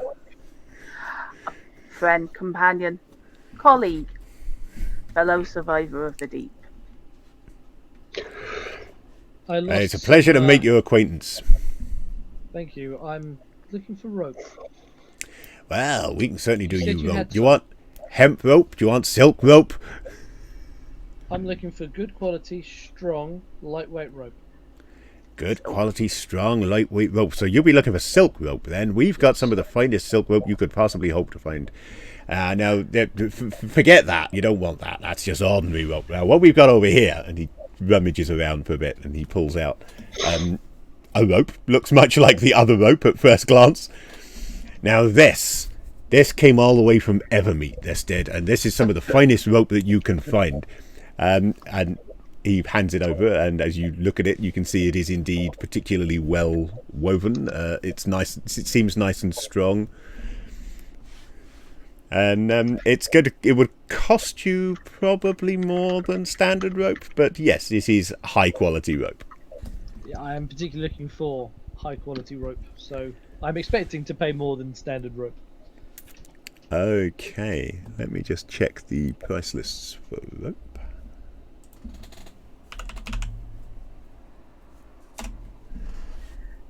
So, 50 foot of silk rope would normally cost 10 gold pieces. I'm going to call it 15 for this one, but it would also have a +2 to any saving throws that it needs to make against being broken by whatever. Oh, excellent.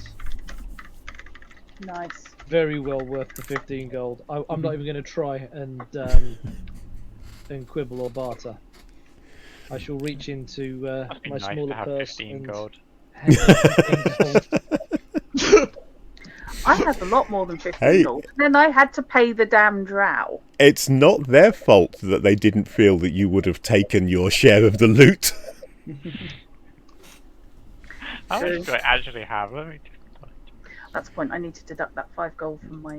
2 gold pieces. Sounds You got about 2 gold right. pieces. Yeah. Sorry.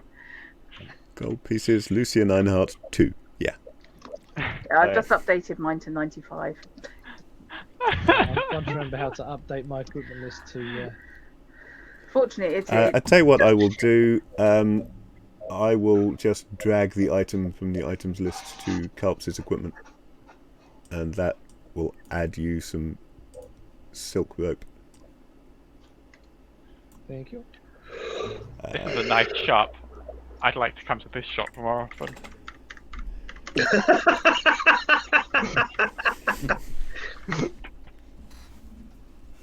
Well, Stephanie's also looking for rope, Thank you.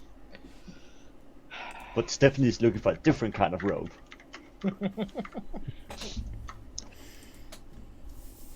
Okay. Stephanie's looking for something that is more suitable for climbing, so to say. Well, I mean, And this is a fine climbing rope. There's nothing wrong with this rope for climbing. It'll hold plenty of weight, which is good, because that means that when you're climbing, you don't have to leave behind all that loot that you've just gained. But does it have a good grip? Well, it's silk rope, and silk rope's not quite as easy to get a hold of, but it is stronger and lighter, much lighter. Get some climbing We've rope got- to go with it. As you can see, I am not the most heavy of fellows around. Let me. I think I've got something that might just suit you. Actually, let me have a quick look. I will appreciate Again, that very he- much. Goes rooting around in boxes and cupboards, and eventually he pulls out a length of rope.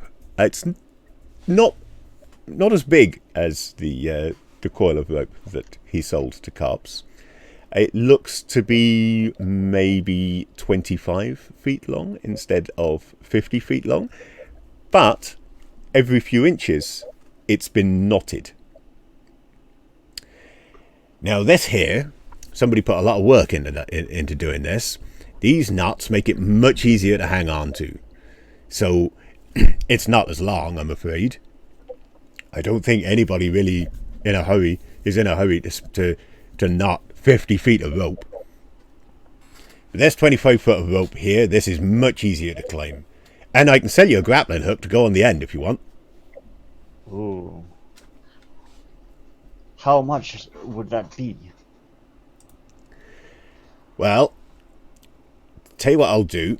I'll make you a deal. If you buy the both, as soon as I find the price of a grappling line. I mean, I still have no idea what money we have, so... Normally, I would charge 10 gold for this rope. Now that's the same as for a longer stretch of rope, but this has been knotted. It is some fine handicraft indeed. And then I see this is a saw that knows its goodness. But what I'll do is, if I make it 11 gold for the rope, and then I'll throw in the grappling iron, you can have that for free. As you're saving 2 gold on that. It's not a bad deal. It is not. Do I have that much gold? You have that much gold. I think I forgot to give.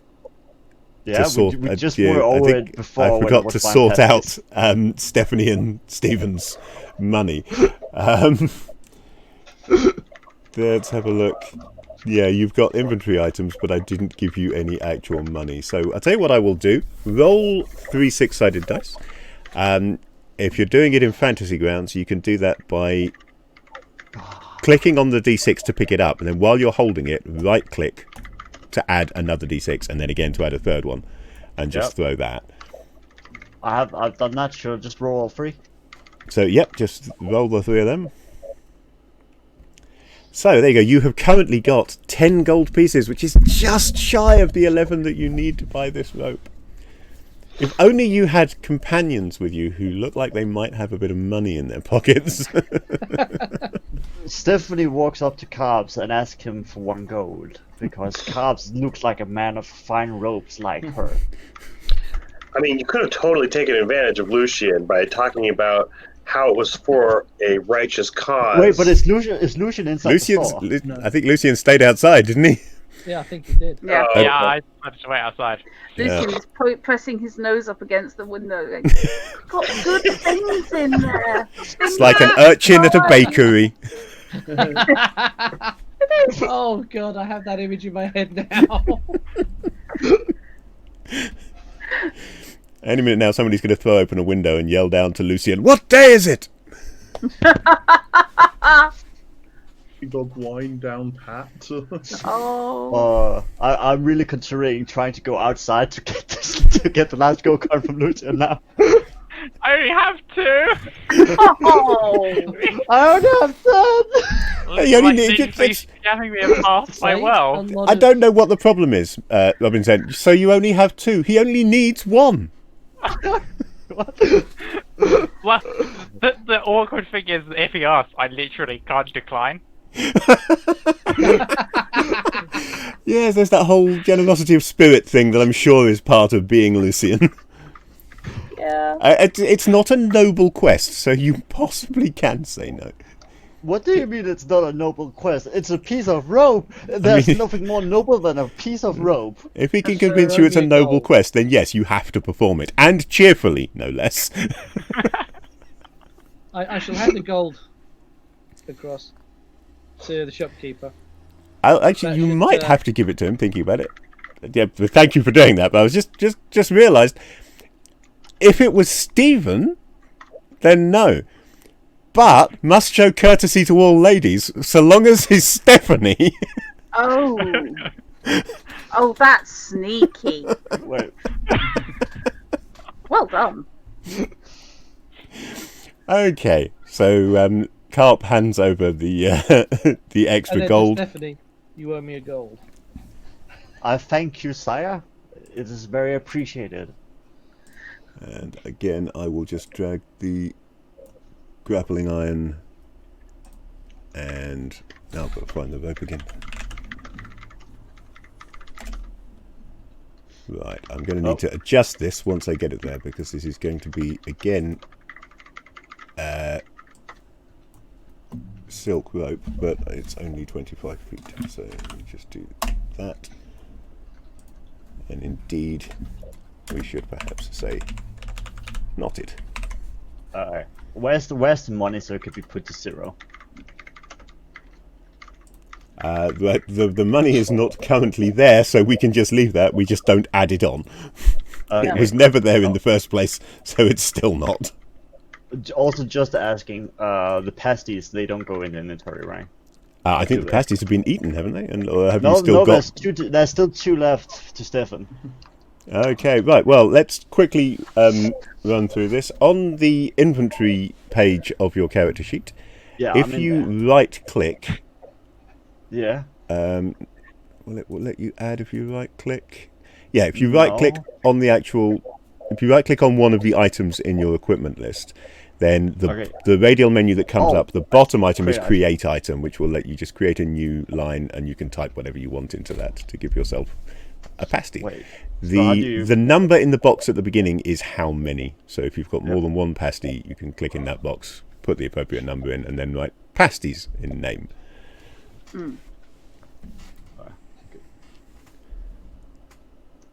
Pasties of boar meat. Yes, perfect. One of the advantages of Fantasy Grounds is not something that's coming up right now, but I just thought I would mention it, is it uses what's called parcels, and a parcel is a set of loot, items, equipment, whatever, which you can associate with an encounter or an NPC, so that at the end of that, I can just add that parcel directly to the party inventory for you to then divvy up between you as desired, and all of those items will be there, owned by the party, and all of the gold will go into the party funds to be divvied up as desired at a later date. So it makes giving the loot out in these games much easier. Yep. Can I just ask if the stream is looking okay? Because again, I've just noticed I had another encoding overloaded error. I'm just hoping that the stream looks all right. I have also noted that we now own 1 gold, 2 carbs. Yeah, stream looks good to me. Okie dokie, that's cool.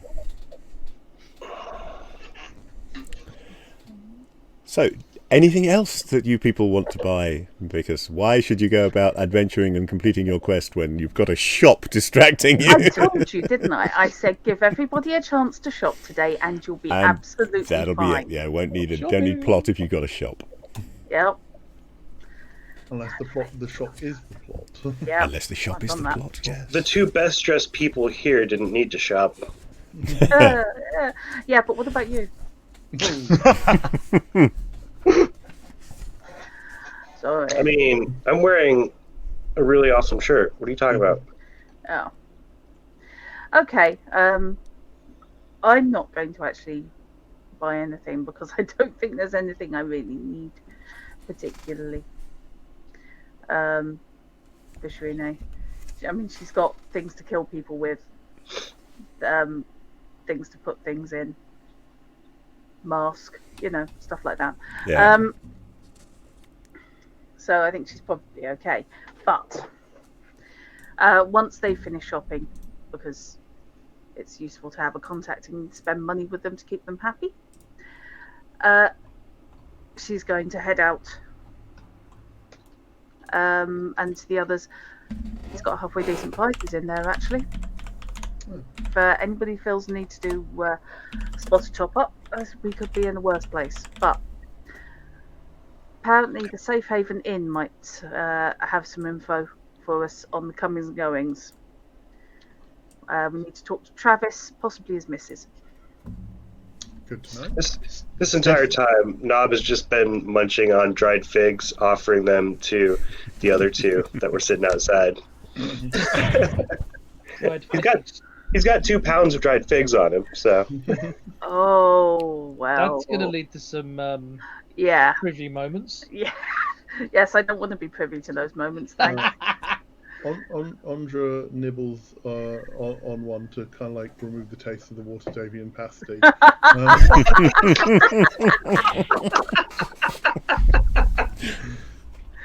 That may or may not be boar. I'm so glad we've got back to these guys. Product. I'm genuinely happy to be playing this bunch again. I am so tragic. Yes. And Lucian, retired adventurer, heroic retired adventurer, lost a leg, possibly to an owlbear. Didn't quite get into that much detail. Sound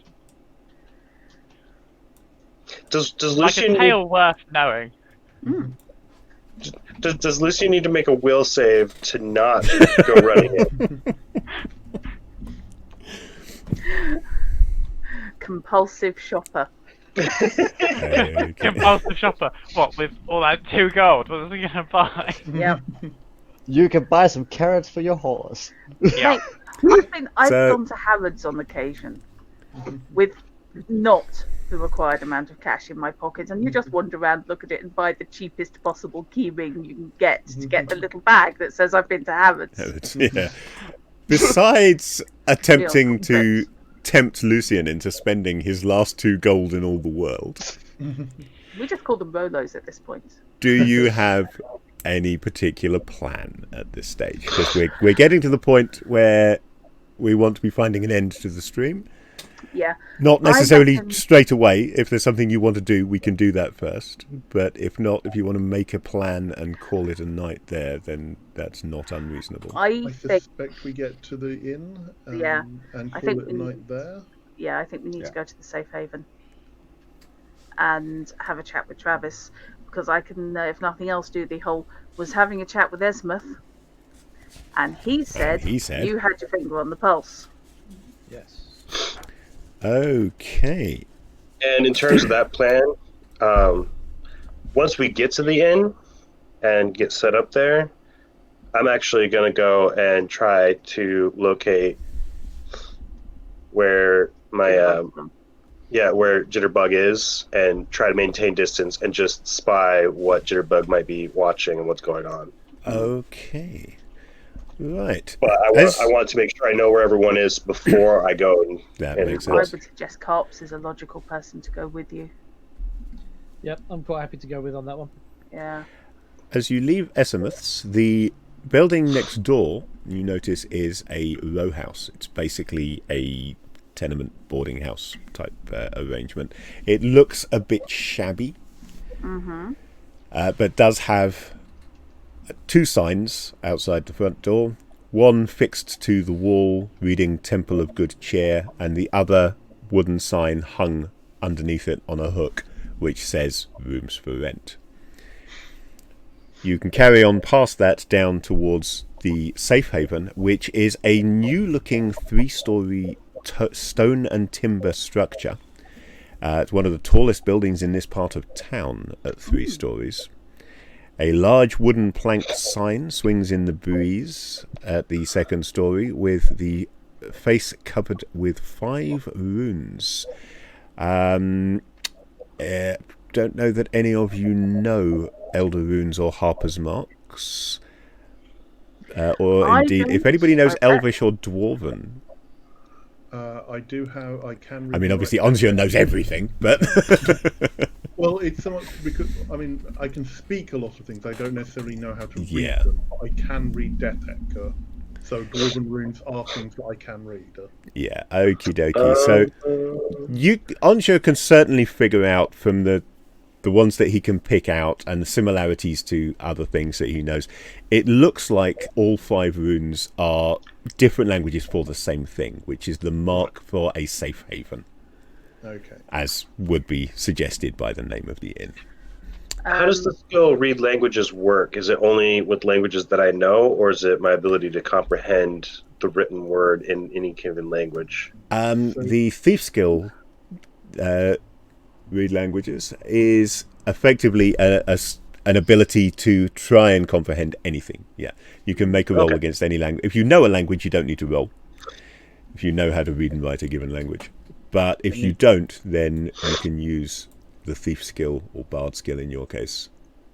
And in attempt to worst case decipher scenario, we can Stephanie can write it down, so we at least have it written down, so we can show it to somebody who might know. Yeah, it. you Don't have suppose reading any of and writing, obviously, no bubble, which means you can read and write any languages that you speak. If I remember rightly, I'm fairly we sure you speak don't need 2. to pick that separately. But read languages gives you that percentage chance of figuring out the basic meaning of anything, even if you don't know the language.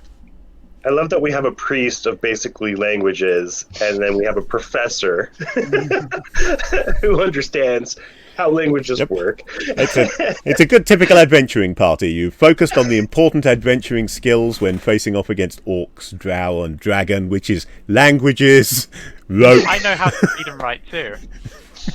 Yeah. Do you? You mean you know how to read and ride?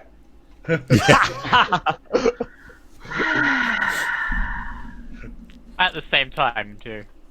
Oh boy. No, you just want to pose on your horse and read poetry to somebody.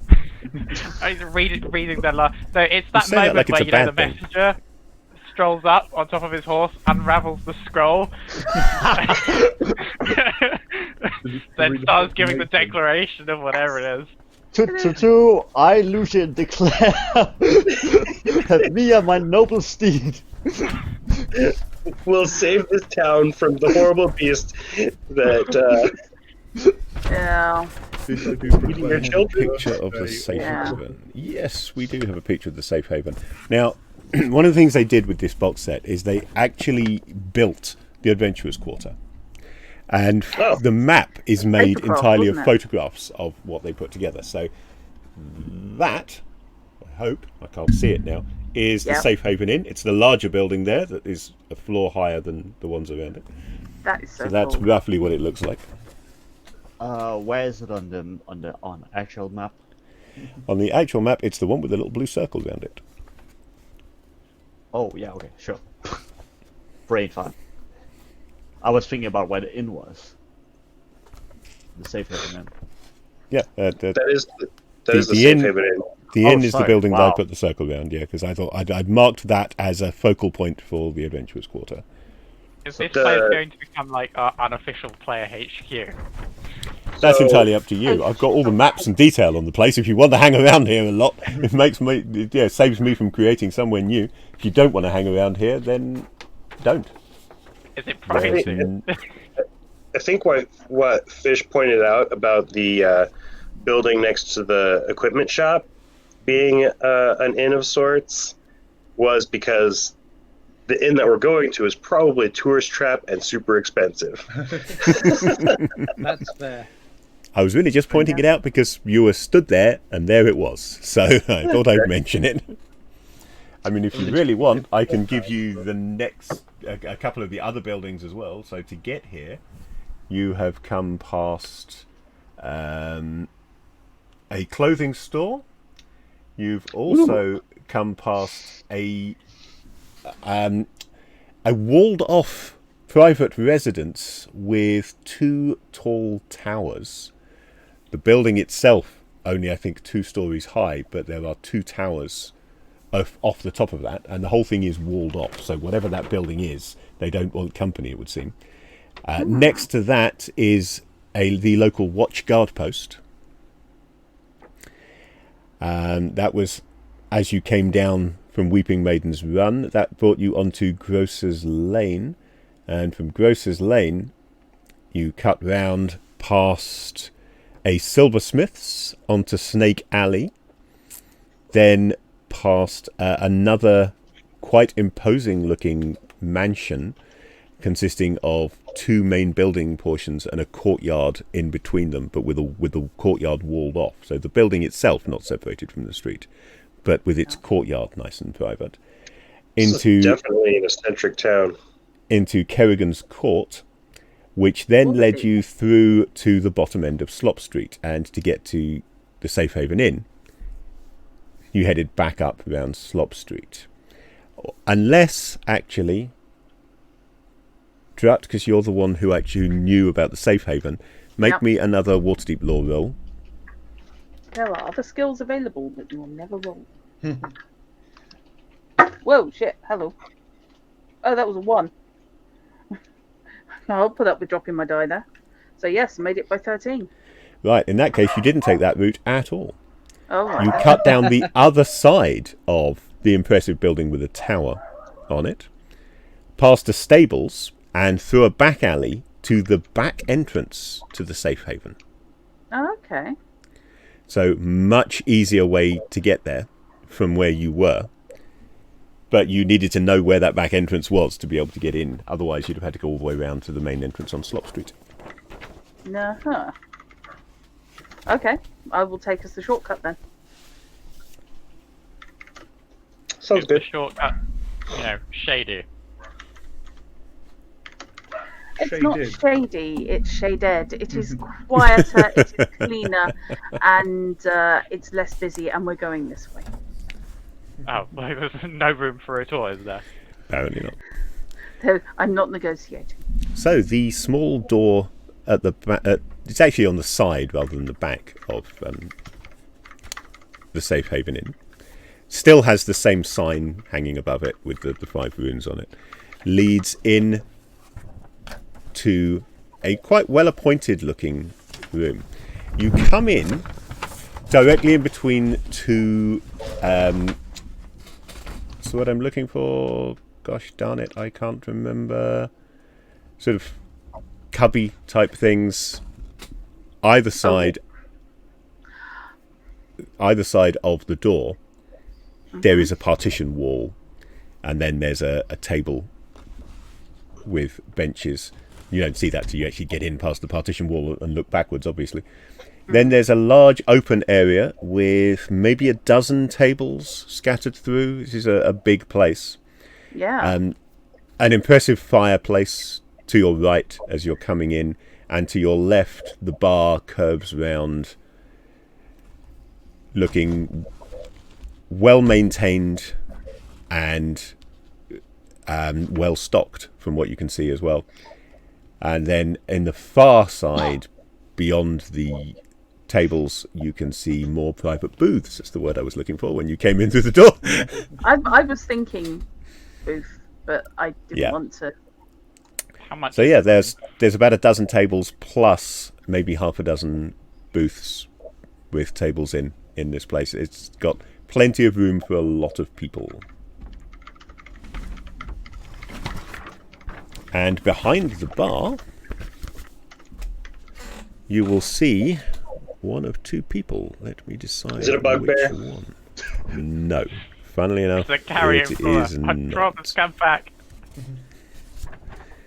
Let's make this nice and simple, actually, and have it be the one that you're looking for. So yeah, behind the bar there is a perhaps middle-aged, but it's hard to tell, half-elf who is standing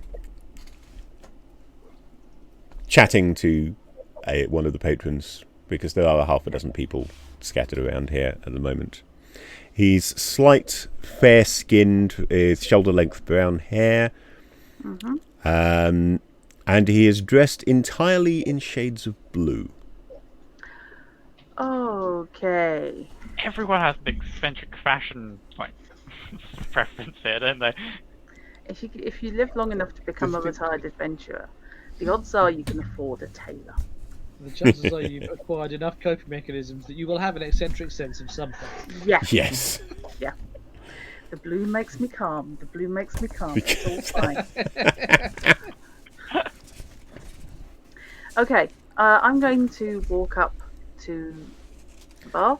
Okay, as you come into sight, he nods at you, but he doesn't say anything until you actually approach. I'm making sure my hood is down, by the way, as soon as I come in. Do I assume everybody came in, or did you again leave half the party outside, standing around in an alleyway?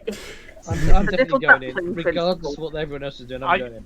Why I'm are you going keeping your hood down when you're accompanying Lucian? You're trying to avoid Down. the glare from your armour. Away. Down. As in Okay. down. Not that up. Up would be. She only puts it up in the street so that nobody realizes that she is with Lucian. She doesn't want to be seen I with don't know these people. I have nothing to do with them. I make no comment. Yeah, I'm going to head up to the bar. Order a round of drinks. Taking a stab based on what people ordered at the previous inn we were actually at. Yes, you were at the Muleskull Tavern, so you can guess based on that what people are drinking. Yeah. And you can tell me how much I'm deducting later. Yeah, and I will do that. So, would you be Travis by any chance? That I am. Esmith, the shopkeeper, he pointed me in your direction. Said you were a useful sort of person to know around here. That depends. If you're looking for fine food, drink, or a roof over your head, then I'm certainly a useful person to know. I run an inn. All of the above. All of the above. Plus, we'd like to avoid stepping on toes, but just a little bit of local information, if possible. We're here soaking up the local color. I think I'm going to need a little context. What sort of information do you want, and why do you want it? I'm going to pull out the miniature. This young lady has taken up with a less than savoury character, and her father would quite like her to come home and stop being quite so silly. Thing is, I've heard that he and his friends, I'm leaning heavily on that word, it's doing some heavy lifting, are planning some kind of nefarious job in this area. Now, obviously, we'd like to get the young lady away and back to her home, and ideally head off at the pass any kind of activity he might be planning. The young man you're talking about, would he be tall, sandy hair, seems to have a permanent sneer? I haven't seen him, but I've had a description. Yeah, that would be the gent. That sounds like the young man who was in here yesterday. Yeah. He had some friends with him. Uh-huh. And they had some suggestions about what might be good or not good for business. I just let them talk and let them leave. I'm sure that they'll be back, and when they are, then we'll have to do something about it. But for the moment, they're not here. Don't suppose you have any idea where I might find them, just to stop them causing any more trouble for decent citizens? Unless they're trying the same trick with other businesses in the area, then I don't. You might try the Beer Golem Tavern, a couple of doors up. They might have gone there. Possibly some of the other establishments in the area. I'm thinking, who might they have bothered? You're trying to start up an insurance racket.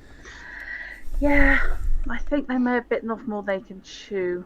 I'd like to try and avoid blood on the streets, especially if it's an odd place for them to try with the watchguard post literally a few yards away.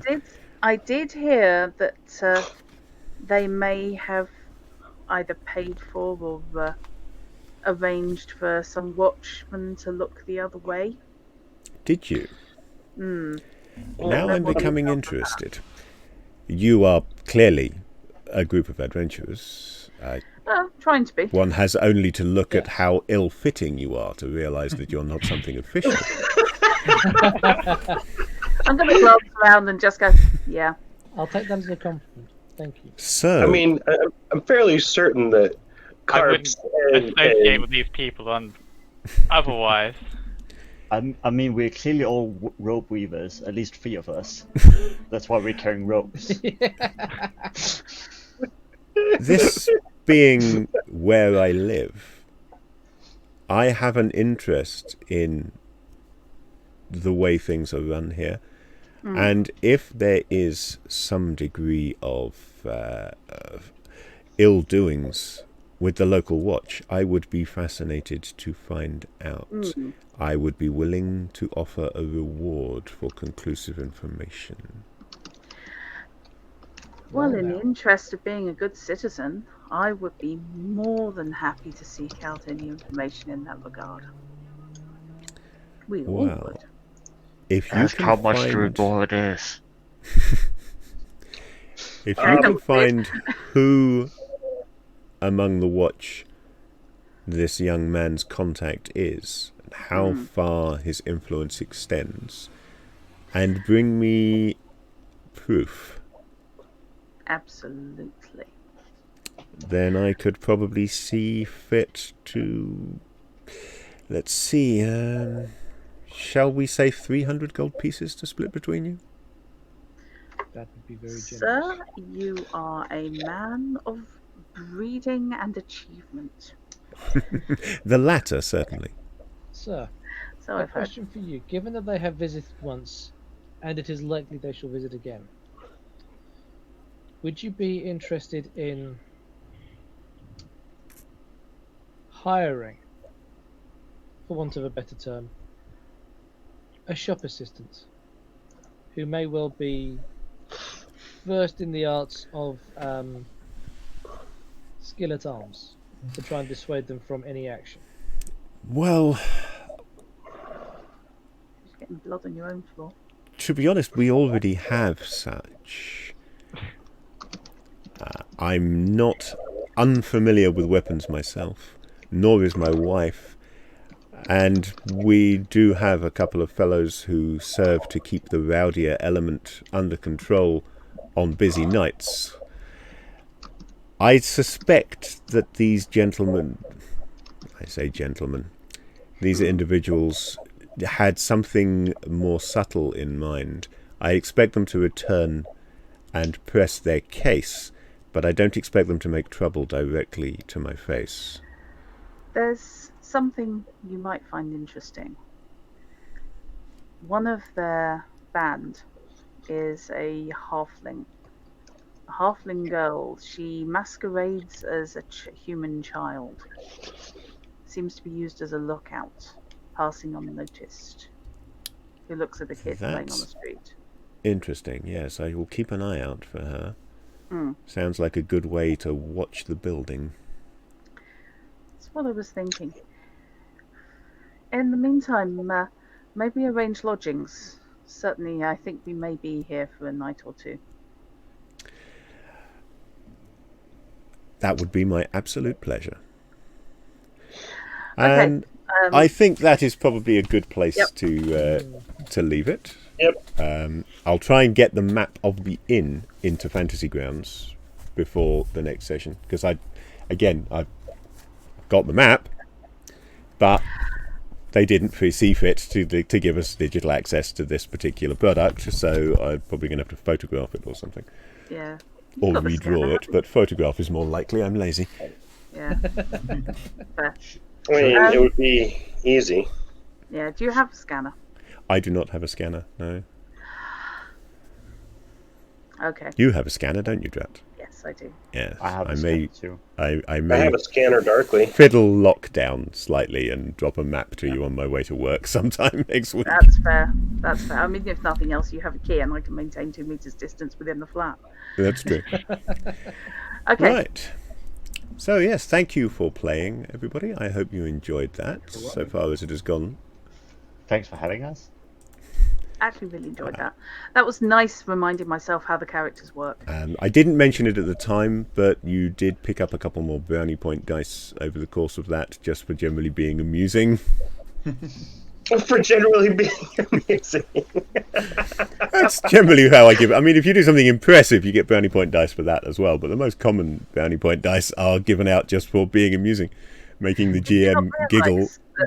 We all did something impressive. We stopped Lucian from having a bar fight.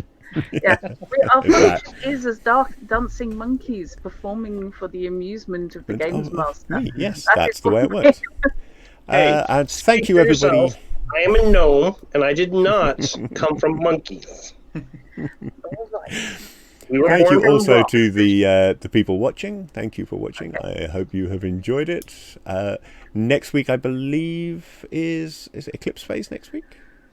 Yes. We have a What? session on Wednesday, don't we? Okay, if Shard is awake next week, it will be Eclipse Phase, I think. Yeah, I'll be running next week. Hopefully, I will kill you by the end of the session. And we will be back to Advanced Dungeons and Dragons in 3 weeks. 3 weeks' time, yeah. So hopefully, see you all then. Indeed. And See you thank soon. you and Take care, good and thanks night. for watching, guys. Thank you, Fishy. Take care. Thanks. Bye. Bye-bye. Wave.